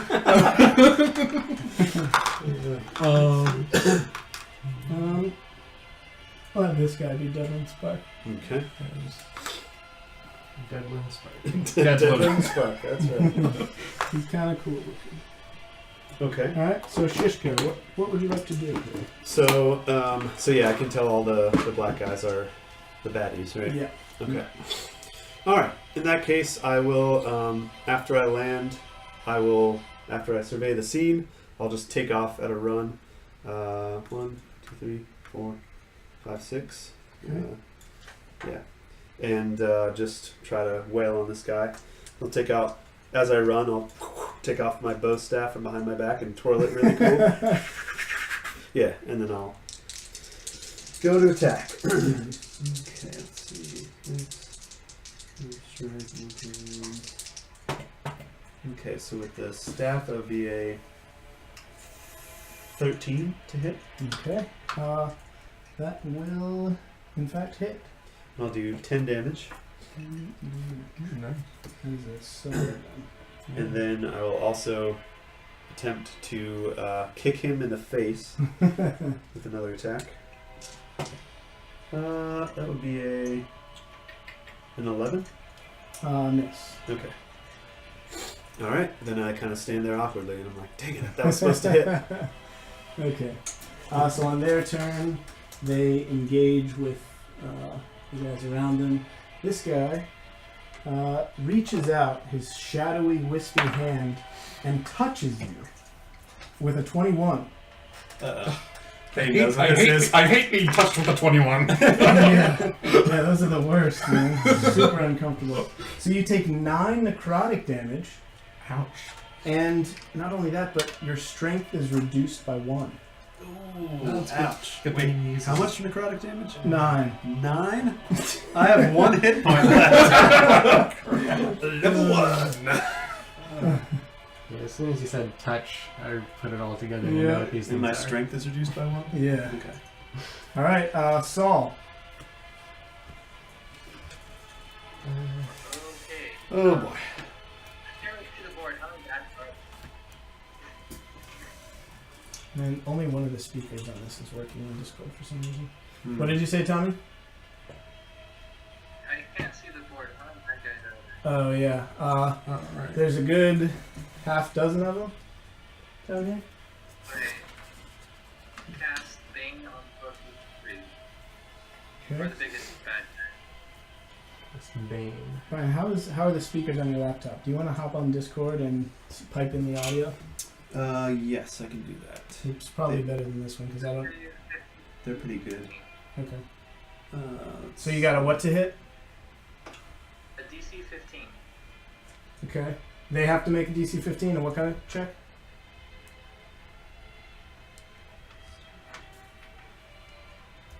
Say again, Tommy? Okay, well, they failed. What was it? Bane. But, Bane. But 24 minus on their saves and attack. So minus 1d4 on saves and attack, I think. That's all. Tommy, I'm going to give you a call now. Yeah, why don't you hop on the call that we have going? Can you do that?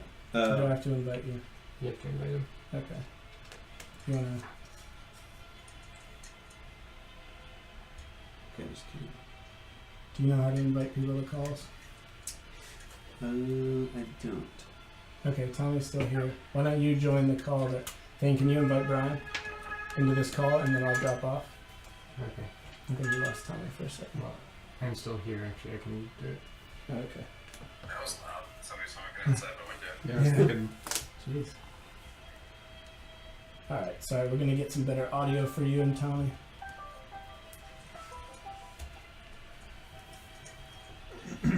Hello? That work? Yes. So now if you guys want to mute your stuff. Yeah, I'm muted. Okay. Alright, so Tommy. Oops. Yeah. Let's see. Oh, let me mute your thing, Jay. Mute. Okay, go ahead. I'm muted now. But then he can't hear you, right? Yeah, well, he should be able to hear me through yours. Alright, Tommy, can you hear me? Yeah. Okay. Alright, so what are you doing? I'm sorry. So, Cast Bane on 3 creatures. Cast Bane on okay. this guy and 2 of the closer guys. And Alright. then, yeah, it was a minus 24 to their.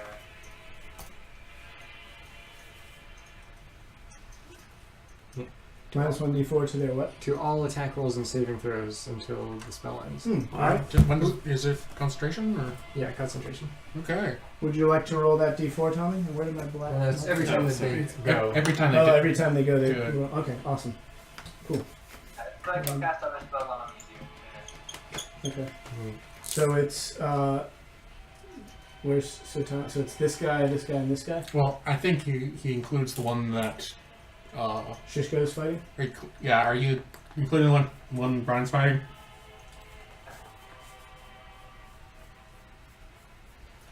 Are you Yes. Yeah. Alright, so I'll have you... know. I figured. Can I do a quick shout out for hiking Takari, not just for the generous host, but in the background he is creating some commands. He's giving us a bot, so this is fantastic. Awesome. That's awesome. Thanks. Thanks, Yeah. Kenny. And I kind of said it in chat, but Jay, you could probably say it better. what's the status of Lightstream? Because people are curious if we're going to have all our faces on there. Yeah, Lightstream is still glitching out for us. I have heard nothing yet about whether they're working to fix the issue. Mm-hmm. It's been several months now, so that's kind of disappointing because it was pretty cool having everybody's It was faces. super cool. It was like Yeah. an excellent platform for us to. Yeah. So I don't know. We'll try it. I also have a new computer from work, so and it's pretty brand new. So there's a chance I might be able to hook that up and try us out on there and see if different hardware makes a difference. Yeah. Or just more powerful streaming so we can have, even using OBS still, but Yeah. have everyone's cameras in there. Mhm. Because my laptop can't handle that. True. Yeah. Guys, if we keep it strong, there's 2 streams in front of our efforts here. The one that's in front of us is only 3 viewers more, and then the one in front of them is only 7 viewers more. All right. All right. If we Everybody make it invite your friends. Dragon stream tonight. Yes. That's awesome. All right. Let's make it to number one. Let's Your be. excitement, put on your smiley faces. Yeah. Everyone invite your friends, your family. Yeah. Invite your friends. Everybody. Bring your Even if you, grandma. Yeah. Your family's friends and your friends' families. your friends, families, even if you're in the same room, go log on to another Twitch account and. I don't know if we need to go on that. All right. Thank So you that. so much, though, for all the help. Seriously. Yeah. Hiking, and it was Thank you guys. X the Solution TV5. Thank you so much. Right on. And the Thank rest you of the all. crew, Spy the Magic Guy crew. Thank you guys. I see some familiar names in the chat. Like Melfina. Hey, Jade. What's up? Do what? Oh, Jade. Jade. Okay. Jade. Yeah. Thanks everybody for hanging out with us. Kroth, Kind your of our turn. Twitch emissary tonight. Oh, Kind of. A little bit of social networking in the background. So. So, Thank you, your turn. sorry. I am going to go ahead and cast Great Bonfire on this guy. He's Bane, right? Bane, So it does three? can he like do any in an area? Is there a limit? It's 3 people within 30 feet of him. Okay. Yeah. So he can get these 3. If you want. Okay, so I'll just go Great Bonfire right here. Okay. Which means he makes a DC 14 Dex save. Oh. And he has minus D4 on that. Yes. He exactly made it still. Okay, well there's still a fire there. Okay. So that means I guess he moves out of the space. Or no. He's just still there in the fire. And on his next turn he'll have to move out or take damage. Okay. Lord Frederick? Okay, so how covered in oil am I? Rather, I would say. Yeah, it's like kind of drying now, but it's still sort of caked into your clothes. Your clothes are like heavy with it, you know what I'm saying? I only have one thing I can do. And that's fire. Try to make fire up away from you. Yeah. Yeah, you could do what I did. And how bad do you think it would hurt if I set myself on fire? How many hit points do you have? 9. Pretty bad. Pretty bad. Yeah, I would not do that right now. This completely negates everything I can do. I Okay. will eventually take a turn. I know I rolled really low on the initiative, but I am actually gonna go eventually. Yeah, you're next. You're after Lord Frederick. Okay, sorry for my impatience. No problem. Alright then. Do you just want to think about your turn? No, I'll do something. I will. After Norfir is back to Shishka, so be thinking about what you want to do. Okay. Uh, the dry erase marker box around. That's still do again. Cool. Thank you. I'll take this one. It's one of the. You guys gotta keep the momentum going.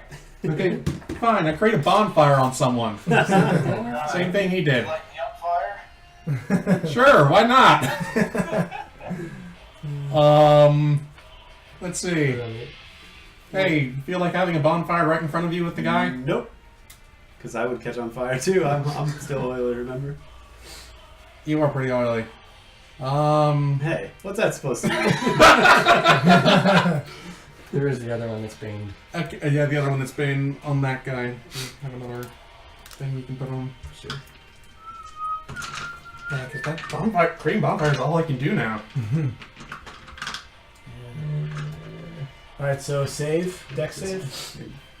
Yep. Okay, and that guy is affected by Bane. Yeah, that's a 1. Okay, how much damage? Just D8. Just D8 damage. D8. All my fire attacks would do more damage if I was able to do a thing. 3. Alright. You get him. You get him. Alright, Norfir, your turn. Alright, so, with Ray of Light, I hold up my staff, and by the power of Grayskull, by the power of Shalane, Shalala, my girlfriend. and, what's close to me? The guy who's on fire, on Thane's fire. Shalala, you got me on Let my me knees. Shalane that guy. Alright. I rolled a 19. That'll hit. We can get him flanking too. And wait, Nice. I rolled a 6, Yeah. but it's gonna be plus my wisdom, right? Damage? I suppose. Gotta have it. Yeah. Wisdom instead of strength. Okay, so it's gonna be 9 damage. 9 damage. Nice. Well done. He Hell, doesn't come like it. on. He gives a shadowy scream. What's that shadow sound like? That is Obviously. definitely what shadows sound like. Shishka. Alright.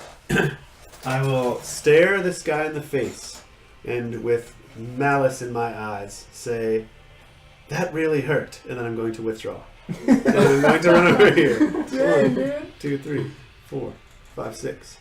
And withdrawing was my action, so I will come over here and lick my wounds. And that's about all I can do. Desperately need to get dried off. Alright, shadows go. This guy runs over toward Lord Frederick and tries to reach out and touch you. Okay. Abracadabra, gonna reach out and grab you. And I believe he does with a 22. Oh yeah, that's gonna be it. Alright. So you take 11 Down. and Oh, no. 3 strength. I just remembered how fragile I am. Oh boy. Do we have a healer right now? Yeah, you have yeah, a it's cleric. Tommy. No, Norfir. Yeah, no, He's cleric, remember? Yeah, Norfir's the cleric. So these guys trade blows, and you see one of these guys go down, and one of the shadows sort of dissipates. Next is Saul. Tommy. Okay, so is there any of the guys that cast Bane on still up? Yes. All of them. All of them. The one guy just came over and downed to Lord Frederick right in front of you. But they are all hurt. Yeah. And I cast Bane on the guy who just clicked on Frederick. DC 15 Wisdom. Wait, He already has Bane on He him. already has Bane on him. Sorry, Dissonant Whispers on him. DC 15 Wisdom. Okay. Failure. What happens? Okay, he takes 9 points of damage and begins to run away. Oh, he can't run away because he dissipates after that 9 points of damage. He dissipates into a cloud of vapor. dissipates with Nice. Anything else? And I moved to Frederick. Okay. Okay, and that's me. Alright. Kroth? Well, these guys are standing in fires, so they should have moved if they were not going to be burned. That fire is gone now. Oh, I This thought the one is- fire stayed with them.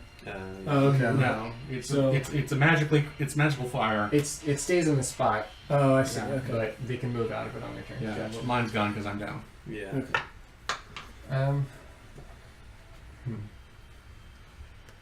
I guess I'm just going to do a Ray of Frost.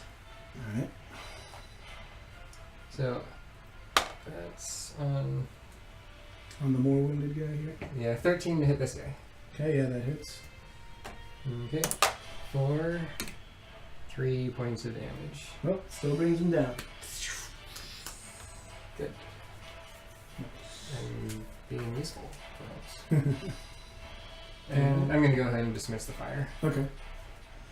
Lord Frederick, death save, please. Success. Okay.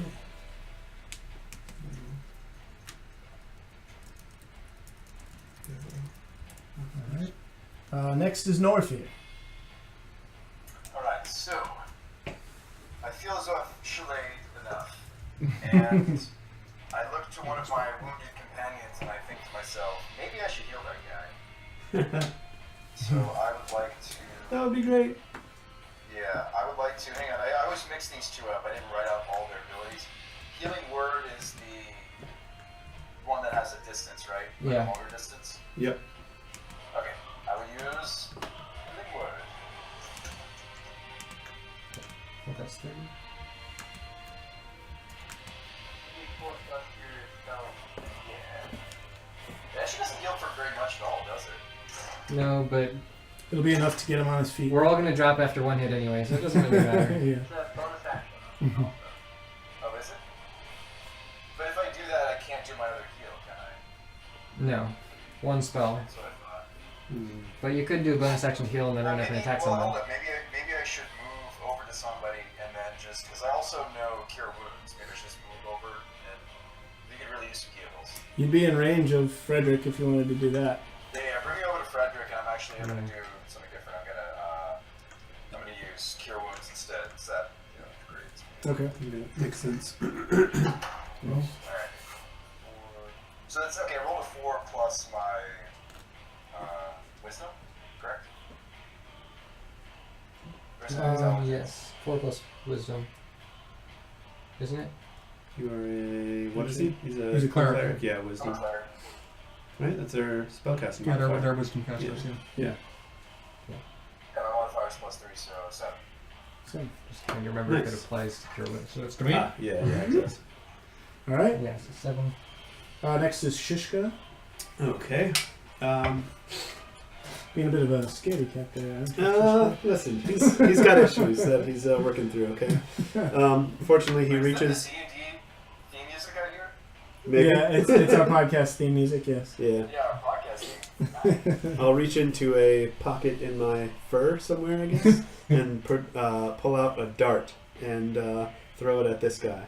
Okay. That's about all I can do right now. You probably want to take a step so that Norfir isn't directly in the way. Maybe a step or two. Yeah. You know that darts are actually just small javelins. Pretty much. That's true. Like this long? No, they're like this long. Oh, really? Technically, the darts, yes, they're not Okay, like little awesome. throwing darts. 5, 10, 15, 20. Okay, I'm just gonna come up here so that I'm actually in short range and They're like throw- lawn darts.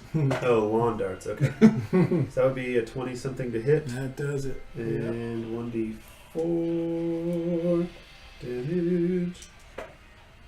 3 plus 5, 8. Oh my. Okay. All right. That's good for good hit. All right. Your dart flies and makes a temporary hole in his shadowy chest. Okay. After which point, these guys all run around and clash with each other again. The operatives are actually helping a lot. You can see the similar things happening in the crumbling upper layers as this thing continues to shake and shudder. They're running around and kind of killing each other. Really, it's a fairly even fight. It looks like. And then even at one point, Devlin is like about to pass out, but he points his finger. Oh wait, he's And- still alive? Yeah. Oh wow. He's like, and then he points his finger, and a magical blast zots out of his fingertip and like pegs a guy up on the 3rd level. I thought he was dead. Okay, this changes everything. No, there are 2 guys over there like trying to tend to his wounds, and he's like telling him, Okay. "No, leave me, go, fight." Okay. Um, So the guy up top gives the scream. yeah, exactly. He falls off. Straight up Wilhelm. All right, Saul, you're up. Since he's still alive, should I try to cast Healing Word on him? What? Pretty good. I mean, Sam. So I'm 2 hit points from full. at the moment. Yeah, I think Yeah. you meant Well, Devlin. The guy who just shot the. Oh, Devlin? Healing word? If you get up close to him, I think you're pretty far away from him right now. He's still alive, and I think we need to finish the fight first. Yeah. And you said there are guys like tending to him. Yeah. Does anyone else need a heal? Or should I do something else? I do. And he's but- stuck in rubble, so he can't move from that spot anyway, right? Yeah. I wouldn't mind some healing. Yeah. Yeah, he has Okay, one. so, One hit point. Can I do a bonus action, then an action? Yes, as long as they're not both spells. Okay, so I do healing word on Shishka, and then Huzzah. I'm going to move up to attack. You heal 7, Sweet. Ryan, and then We'll say you're flanking. look at this guy, I'm going to say you're flanking, Tommy. 2, 5, 4 feet. Yeah, you're flanking. What was that? Flanking?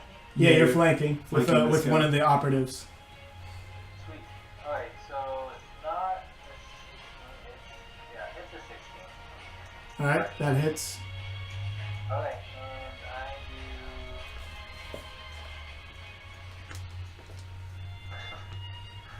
2 points of damage. 2 points.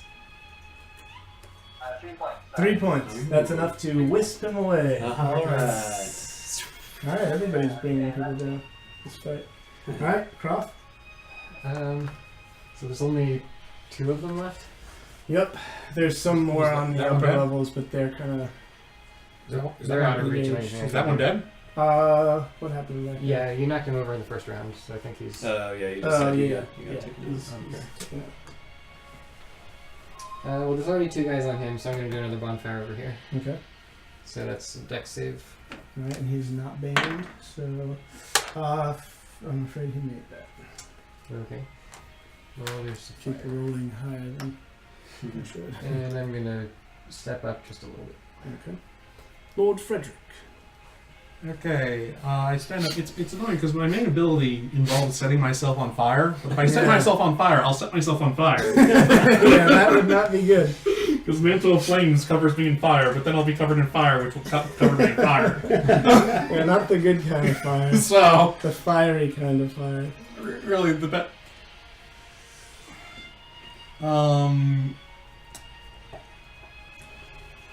Best thing I can do is the create bonfires. It's even if I do a firebolt, it technically connects to my finger and probably.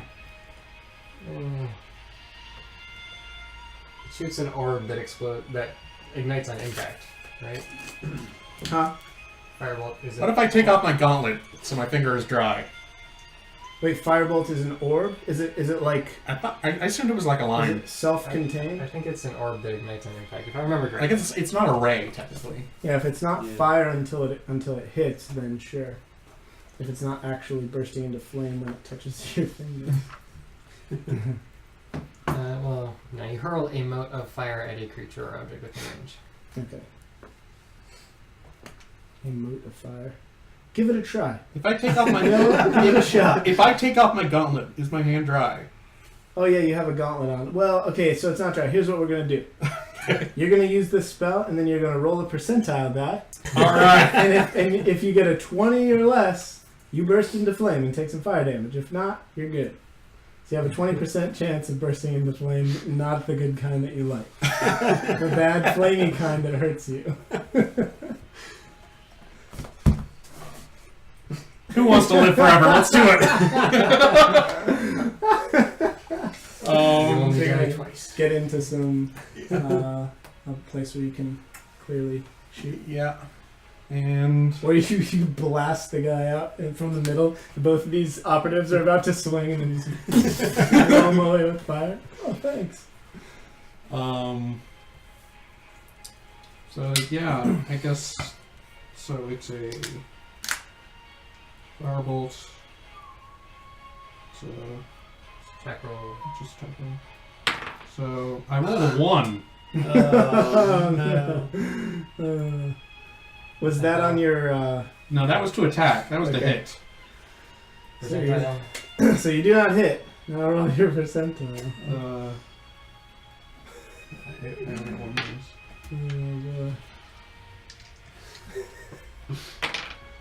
those. Okay, 55. Alright. So you do not burst into flames, but nor is your attack successful. Alright, Norfir. Okay.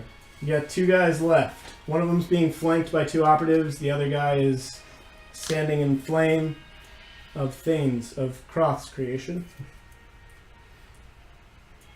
But doing just fine. Yeah.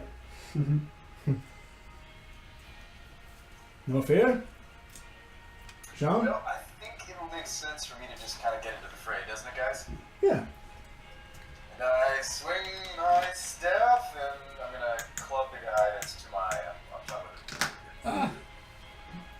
Alright. I kind of want to go against the guy that's. Who's on the left that's surrounded? Like my left. That's fine. That guy? You're a little far away to actually reach him in one movement. Oh, okay.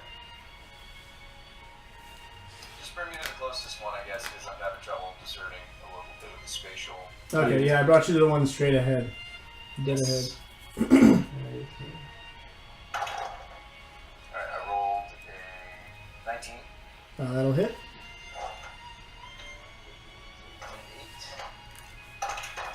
6.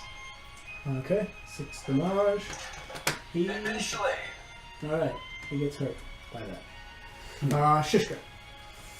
I will proceed to hurl another dart at that guy. Yeah, I'll just run up here.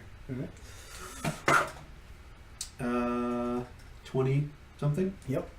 And 9 piercing damage. That brings him down. Alright. Alright, on the other guy's Extinguish the turn. fire before the dart catches fire. On the other guy's turn, these dudes do in fact take swings and they chop this shadow up into feathery bits and it dissolves. And with that, the rest of the shadows give screams and they wisp away into the walls. Okay. The operatives raise up a shout. Ah! And no sooner has this happened. It's just making it shake more. No sooner has this happened than from above you, you hear a booming voice shout, "You have entered a restricted area. Oh no. Please surrender yourselves, and you will be judged accordingly. You have destroyed and are in violation of the rules of Regulus. Surrender now, without a fight, and you shall be judged accordingly." And you see floating down with a gigantic megaphone is the Octon. Blixit's Octon that you went like the big robot guy. Yeah. Except he's got dozens of little like tiny like duo drones like flapping their wings to keep him afloat as he slowly lowers down into the atrium. I immediately run over to one of these guys and I say, "Do you know of a quick way out of here that we can get out?" We'd have to go through one of the doors if we can. Let's do that. Wait, Quick, hurry. I want to go over to Yeah, Devlin. check out, Oh yeah, check out Devlin. Devlin, our mission. Oh right, our mission. We run over. He's like, "You must be the new recruits," and you can see with some difficulty he's speaking. It looks like you have to sort of avert your eyes because it almost looks like the platform that he was standing on snapped right beneath his feet, and then just sort of fell with him, and then just caved in on him. So he's it's a total mess down there. Oh my All gosh. over his body. It's like real, like not fun to look at. And he's like, gassy. He looks white as a sheet. You know, he's like barely hanging Well, on. we got healers, right? 2 hit points. He says, "You must be the new recruits. Thank you for coming after me, but I'm afraid I'm a bit of a lost cause at this point. And by the way, you might want to deal with this problem." And then he fires another bolt, and you guys can make an Arcana check to see if you know what he's doing. 13. 9. 15. Okay. 11. What did Shade say? I don't think so. An 11. All right. So Sam, you know he's casting a warlock spell. It's like a Eldritch Blast or whatever, something like that. So he hits the side of the Octon and like knocks a couple of the little dudes off of him, and he like kind of swings down a little bit like, unevenly as he continues to be lowered down. I say, can you give us a quick 6-second recap of everything that happened to get you to this place in your life? As soon as we take care of these intruders, You mean we have to fight these things? we have to take them out. But I only have these lawn darts. What is that supposed to do? Do you have any way to dry me off? Is there a warlock spell that can do it? Can do that? I don't If know. So, do then he does. they get prestidigitation? Give that a check. This is very important. Yes. They, All right. they can choose prestidigitation. Okay. Did he? He has it, and he goes, and it's like a blow dryer. It instantly blows you off, and you are without oil now. Okay. The operatives are gearing up for a fight, and in fact, as the Octon gets lower, he's at the second story now. You see some of them leaping off and landing on his arms and punching holes in the middle of his carapace with their daggers. Okay, so wow. Okay, all right. So how many of I the shout, people are resistance! Everybody just lights torches. How big is this guy? He's ginormous. Gargantuan? I don't even have a miniature that's big enough to capture his true size. It would be I guess you could say if he was twice as big around with spindly arms and legs. Yeah, he's big. It's like a baseball. Right. Should be more like that. Yeah, there you go. Okay, that's what I'm talking about. All right, so they lower him down, and he's got little dudes all over his shoulders and arms. He's just this big pill-shaped tank with these skinny arms and legs. And then so all these operatives, as soon as he lands, you see them start chucking ropes with grappling hooks and taking off and digging their knives into him as they climb. I think the fight's begun. Yeah. These guys are How many little guys are there? a couple of dozen, maybe. Couple dozen? Yeah. Oh, But okay. they're real tiny. They're his little minion servant guys. They're monodrones, but almost baby monodrones. Oh, okay. So you could swing your arm through the air and knock out 5 of them, sort of thing. Okay, so there won't be too much of They're that. puny. They're going to be little annoying flies in your face. Okay. Well. Alright. Guess that means we turn I and mean, fight, right? They already attacked him. I don't think we can stop this now. Yeah. Yeah, the Octon lifts his megaphone to speak again, and you see there's one of the operatives on the second story with a crossbow, and he's like, "You have entered a restriction." He shoots him right in the mouth as he starts talking, and then he sort of stumbles and yeah. Okay. I'm not sure how much there is for us to do here. These people are clearly more skilled than we are. Yeah, just slightly. They are top operatives of E.U.R.E.K.A. Well, then we can instead try to get Devram out of here. You think we should not fight the thing? I think we should let them handle it and us work on Devlin. That's a possibility, but I'm not going to be much help with him anyway. Yeah. I mean, How about we contact that person HQ? back at HQ, yeah. do we still have some of our things, right? Yeah, I still have Our mine. bracelets. I don't know if it works right now because it seems sporadic, but Yeah. can try You it. can see his is zzz, zzz, damage from the fall and whatever wounds he had sustained in the fight with You can create a distraction bad guy. by putting the things together to create the feedback loop, which they quite enjoy. Ooh. So if we need to do that at some point, keep that in Yeah, I mind. mean, if there's ever a time to do it, I think it's now.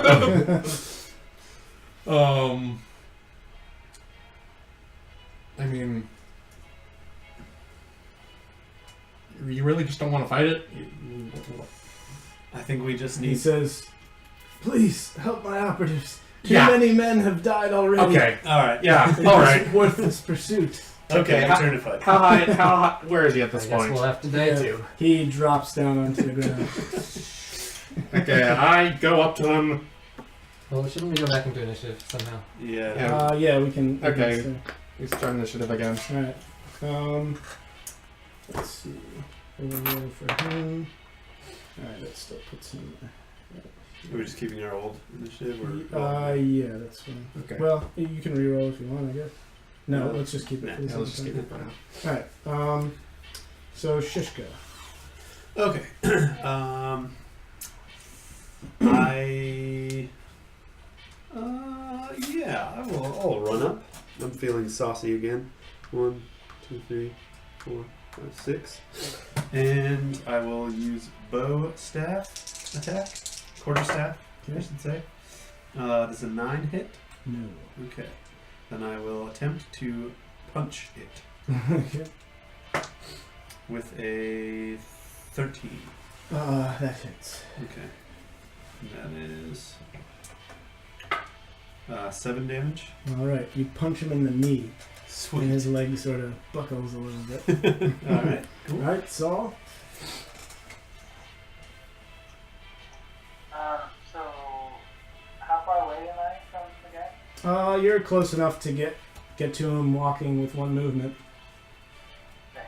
I go up with here, and I attack. Okay. That I'll be flanking, so next time, Shishka has a. Okay. Wait, can I flank him? Get advantage? You can flank him with the operatives, but not with Shishka. You'd have to walk all the way around him to flank him with Right, your. well, I flank him, so I have advantage. Yeah, you're fine. I do it. I'm done. All right. Okay. The Octon starts like grabbing at the dudes now that he's down on the ground and starts plucking them off of him and tossing them across the room. Kroth. I'm trying to decide between two of my spells. I think I'm going to take the all or nothing approach this time and do catapult. So I'll pick up a chunk of rock that's from the rubble next to him and hurl it at the enemy.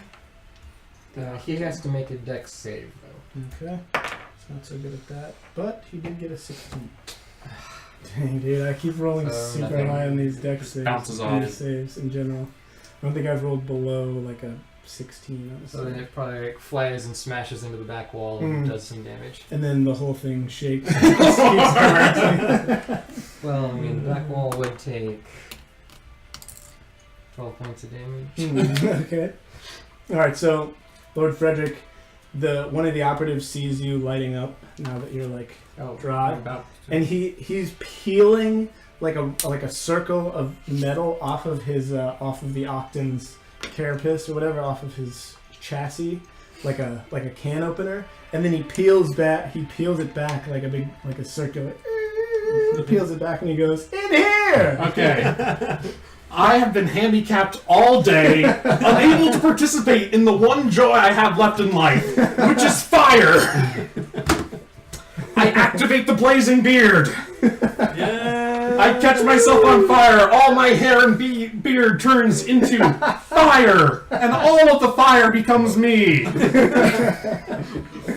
I go up to that spot, and is there a place where I can get a lot of the little guys in a Burning Hands blast as well? Yeah, if you blast like upward, you can hit him and get a bunch of the little guys who are Okay, not flying. that's what around. I'm going to do. They're sort of, now that they don't have to carry him, they're flying around in like a little like buzzing cloud. Around Okay, them. well, So you fight your way through it. I get up there, and I just unleash the inferno on him. Okay. Aiming toward the hole, I assume.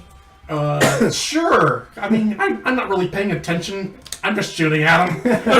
All right, the operative like pulls himself back to avoid the flames. It's like, pulls himself behind that sheet of metal that he just pulled off. He goes, Alright. I'm in a blood rage now. He makes, technically they all make dex save, DC 13 dex save. Okay. Fails. Okay. I'm gonna roll once for all the little dudes. They also fail. 9, 10, 11. Plus 3 because I'm on fire. So that is 14 damage to 14. everything. Okay. So all these little dudes like start popping in the air. And then a bunch of the Oh, fire. it feels so good! A bunch of the fire just pours into that hole that the operative opened, and he's like, "Yeah!" And then after a second, he's like, "Oh no!" he pushes himself off and leaps across the room as this huge metal tank that you see the seams where the rivets are begin to rupture as this fire bursts through it. Yeah, starts glowing and then shaking, and then everybody who's next to him is gonna take. Everyone who's on top of him, basically. Yeah, everyone who's next to him is gonna take 7 fire damage as he bursts and shrapnel flies across the room. Everybody who's not next to him can make dex saves. Saves against all. Okay!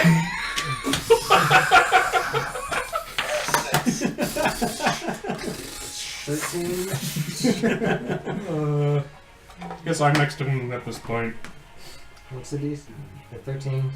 DC is 13. I rolled a 14. Okay, so I saved. All right, you got it. Is it half damage or no damage? It's half, so you'll take 3 instead. That's good. Because otherwise I would have just been down. As shrapnel flies everywhere, I laugh maniacally at the sky. Oh. Alright, you hear a buzzing from above, and you see like all these duo drones start coming down, like the guardians of the sky. Let them come. And then as they reach like the midpoint, you hear, "Let's get him, guys!"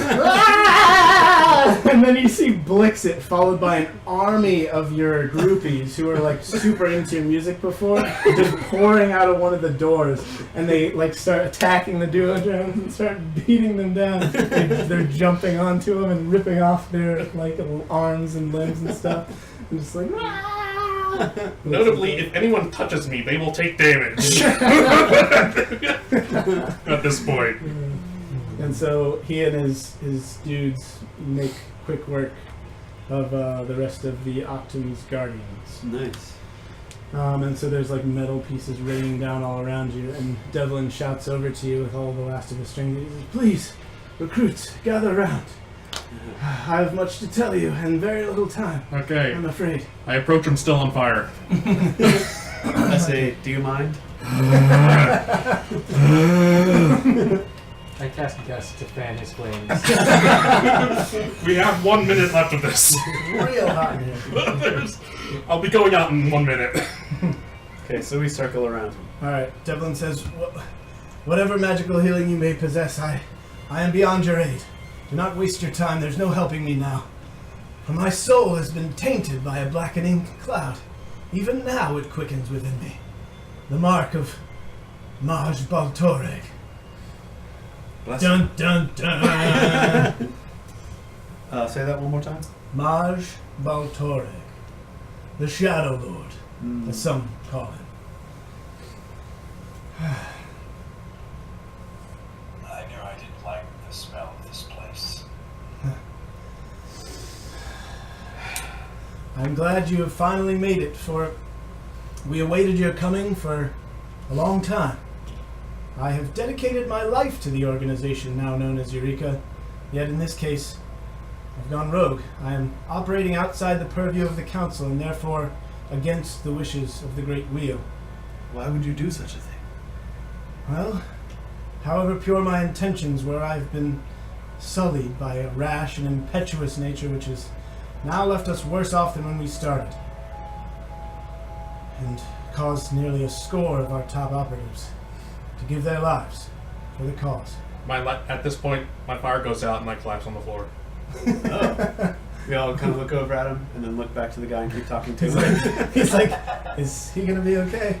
Don't worry about it. I'm good. I'm good. Okay. He says, I brought these men with me. They trusted me to bring them home safely.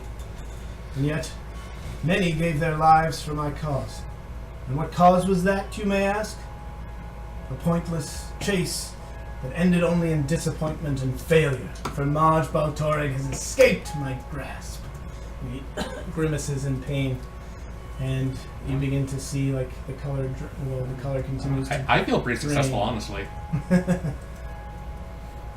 He says, "I thought I could track down Baltoreg and destroy him before he knew I was coming. I could not have been more wrong, for he possessed the all-seeing view of the plains granted by the orrery of the Modron Cathedral, whose ever-present gaze watches the whole of existence. By the time I arrived, he had already gained the foothold he needed. He smote the orrery, destroying it, and retreated here to the ancient sending rooms. You may have noted that this is a restricted area. No, I wasn't aware. Each sending station he destroyed, save the one with which he escaped. Could we not use that to follow him? He destroyed it when he escaped. Yeah. That was the blast of power that came out. Yeah. In a final burst of chaos, he flung himself across the plains, leaving behind no hint of his destination, only the cruel destruction of his passing. So Devlin grimaces again. He looks down in pain at his broken body.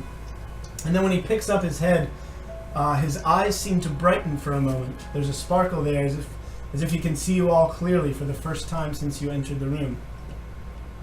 He looks around at each one of you, making eye contact for a long moment, and then he says, "If any of you have wondered, as I once did, why you were brought, or what the purpose may be for which the Great Wheel has ordained you, you need only think of home. Your towns, your villages, your tribes and peoples. For those who govern kingdoms and countries, the places where people gather are the best protected, places of warmth and life. A city watch, a town guard, a royal police. It is in the lonely places, the deep corners of the mire, where those who would do you harm most often congregate. Secluded roads, ancient ruins, the places where they may operate unmolested by justice or law or truth. These in-between places, this wilderness, it exists across the multiverse. There are gaps, holes in space and time where filth may gather, plague may start, corruption take hold. And there is no one to stop it from consuming us all. No one, that is, except you." What's so special about us? I cannot Valid question. foresee why the Great Wheel has chosen you. I only know that it has. Maj Baltoreg and his ilk has long festered in these unseen places. Now our oversight has returned to haunt our steps. So who among you will guard the wilderness? Or will you turn your back on it? Who will allow evil to take a foothold in towns, your villages, your homes? Will it be you who watches the tides of evil engulf us all? Find Baltoreg. Put an end to this. For our kind and every other.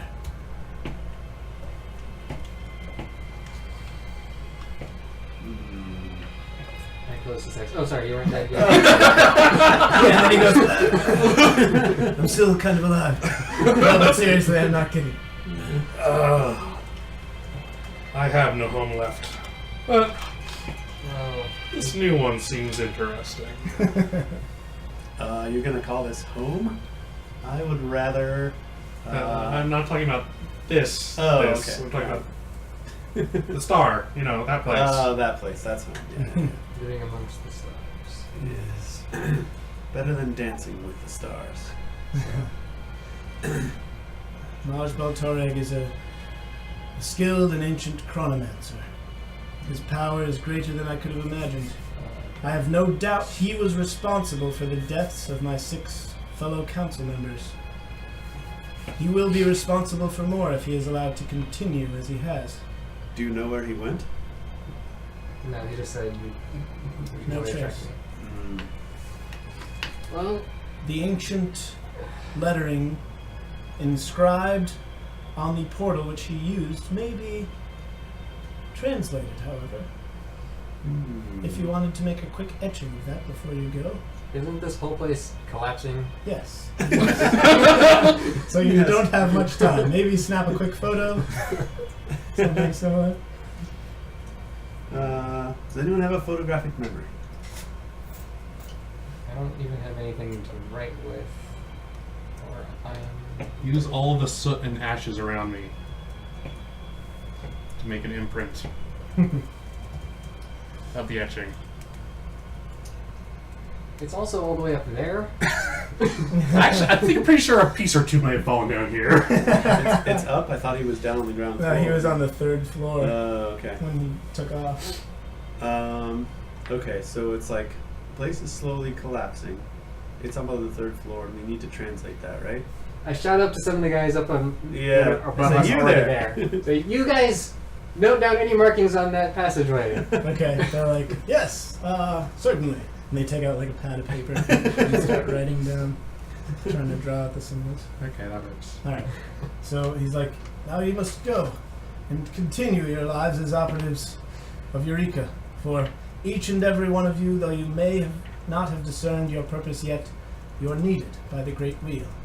I can assure you of that. Now please let me die. I've come to my final end. Perhaps we can dig you out and bring you with us. But as I said, there is a dark blackness spreading through my soul, which has been wrought upon me by Multiverse. But There's- certainly there are healers available. Perhaps. But I'm already dying right now. At this very moment. I'm seriously not sure why I'm still talking right now, because I'm totally about to die. But what if we could save you? But okay, you can try, but I'm totally dead, right? Like, literally, right now, I'm dying. So you can really try, but I'm telling you, I'm gonna die any second now. It's gonna happen. Just try. No. No, seriously, try. No.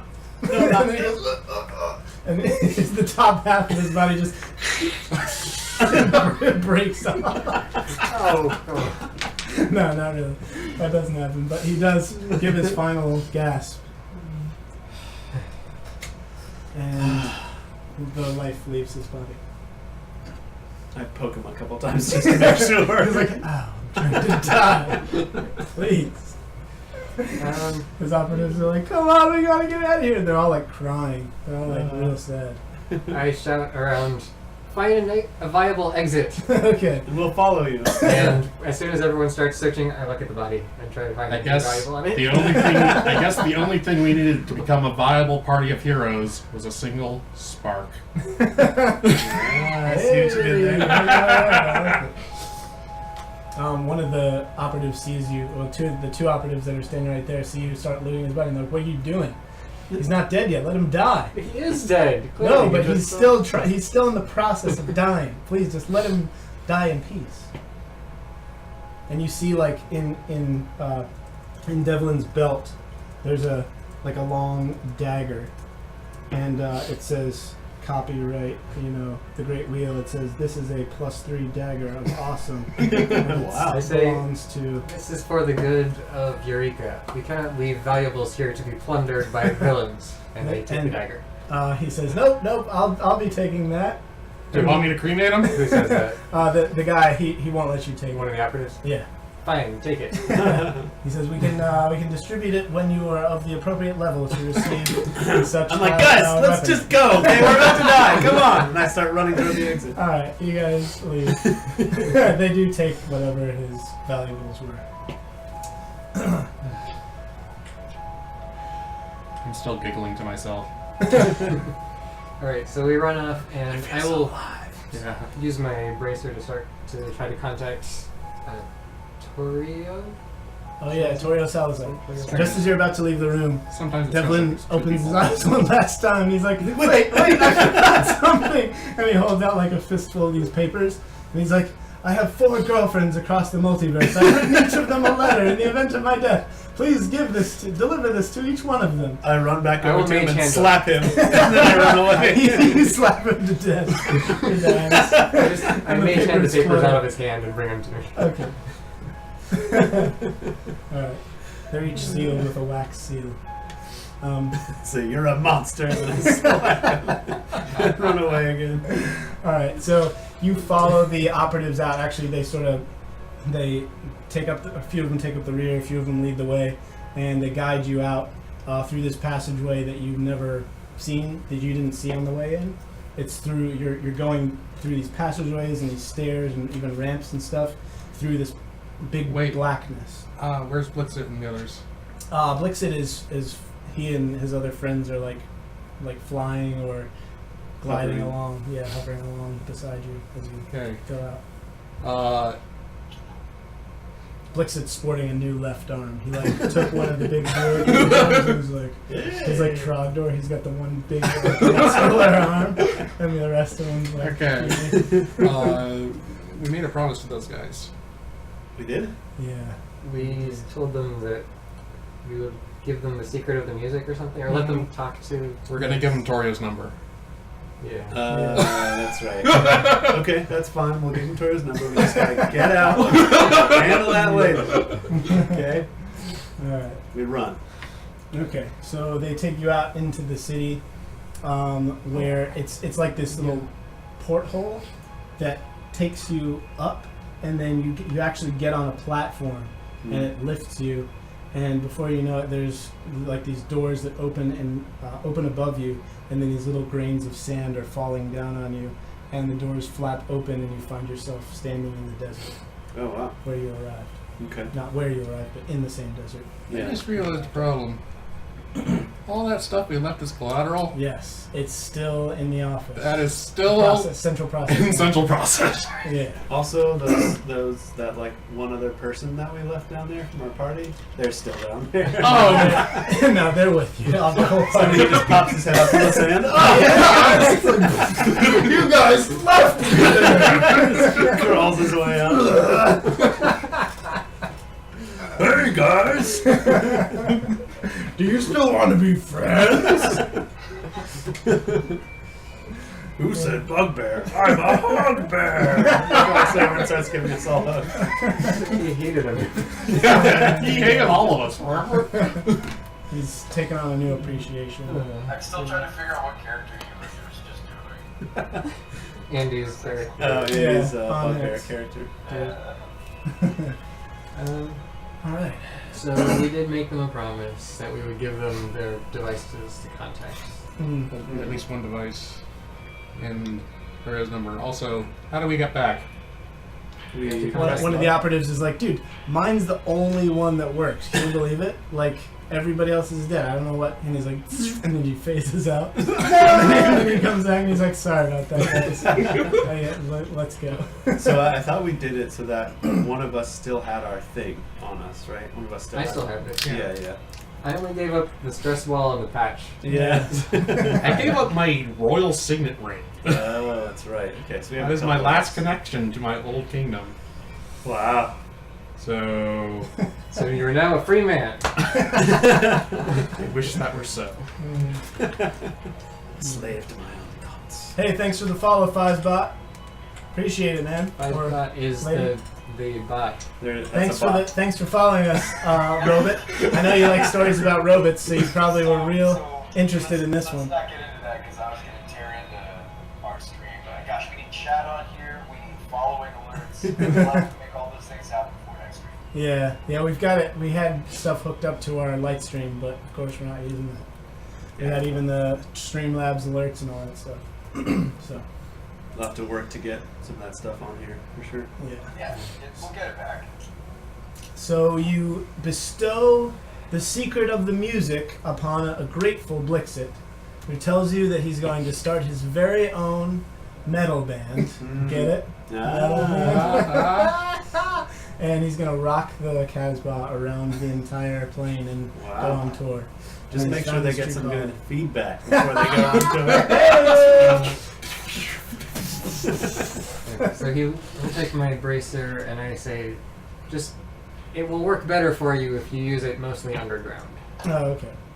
Oh, okay. Underground rock band, yeah. I will be sure to do that. We're an underground metal band. Well, guys, it's been great getting to know you. I'm sure we'll probably never, ever see each other again, but Probably not. it was nice while it lasted. And thanks for the Okay. music. It's okay, we killed the Octon, right? Yeah. Now I don't have an Octon. Maybe I can become the next Octon. Yeah, I mean, he was terrible. He destroyed things, remember? He did. He had it coming, I'd say. Yeah. How does one become an octane exactly? Well, it's like being a hermit crab, except a metal one. You get bigger and bigger bodies until you are large enough to become the Octon. And then So you it's can based. The leadership in your society is based purely on size. and not on leadership ability. Rather than qualifications, yes. That's how things work in the spirit world. It doesn't really make sense to me, but I'm all for it if I can get a little bigger. Cool. Well, I pick up a piece of junk metal and I slap it onto him and I say, "Here's to you, buddy." I've been needing a new shoulder blade for quite some time now. Thank you.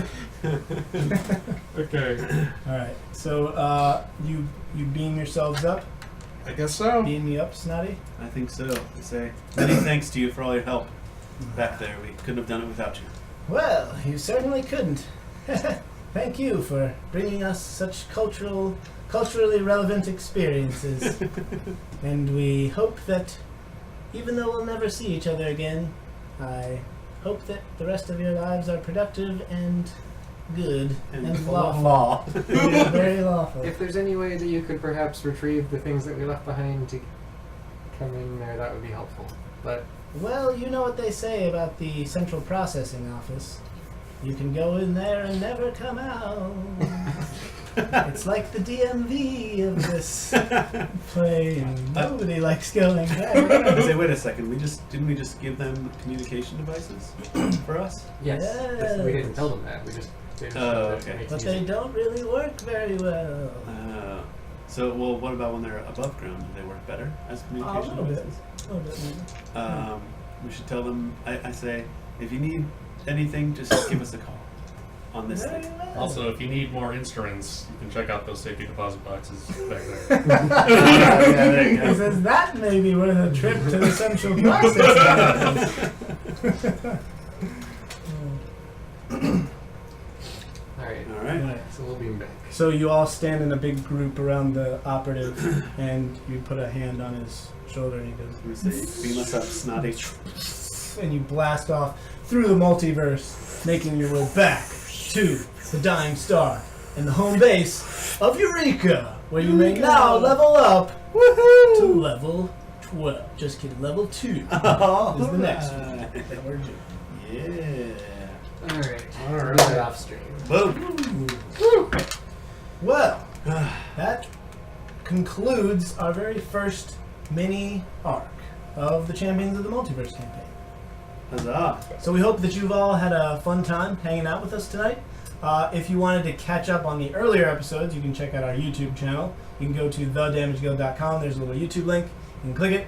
It's also been posted to chat a few times. Yeah.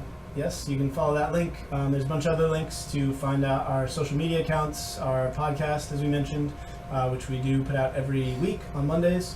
And we hope you enjoy the rest of your weekend, and we will see you next time. Damage Oh, killed wait, that. well, we're not just turning off, are we? Well, unless if you have something else you want to say, go for it. Well, no, so first of all, we need to thank everybody that helped us tonight. So X, the Solution TV5, thank you so much for that generous Thank you. hosting. Thank you. Yes. Thank you. Yeah, High King, Taikari, thank you so much for your generous hosting as well. Totally.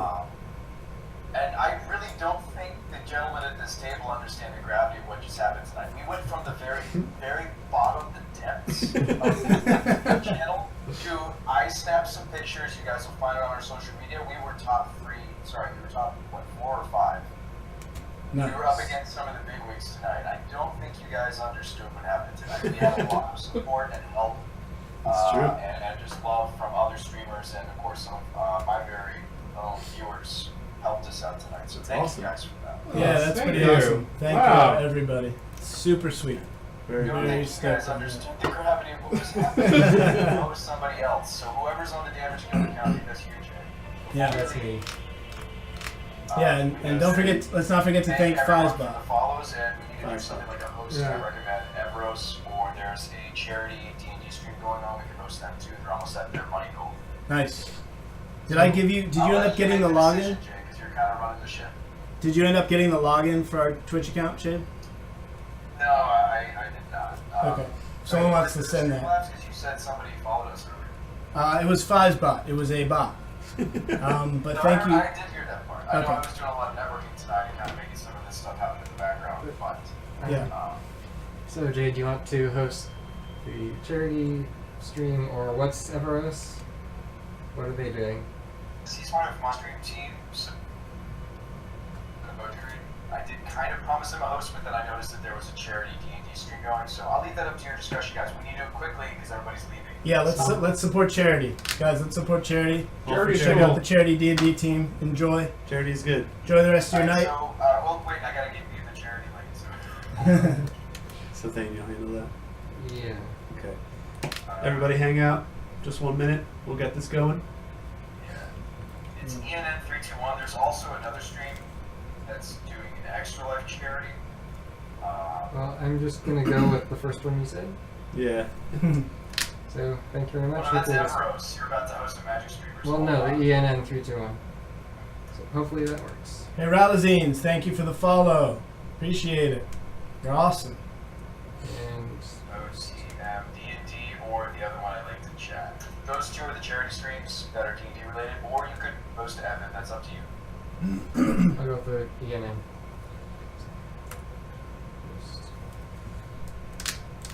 Alright, thanks for coming, guys. All right. Thank you Oh, again, wait, everybody. Tell them when we're going. We're down. Let's do it. We just went off.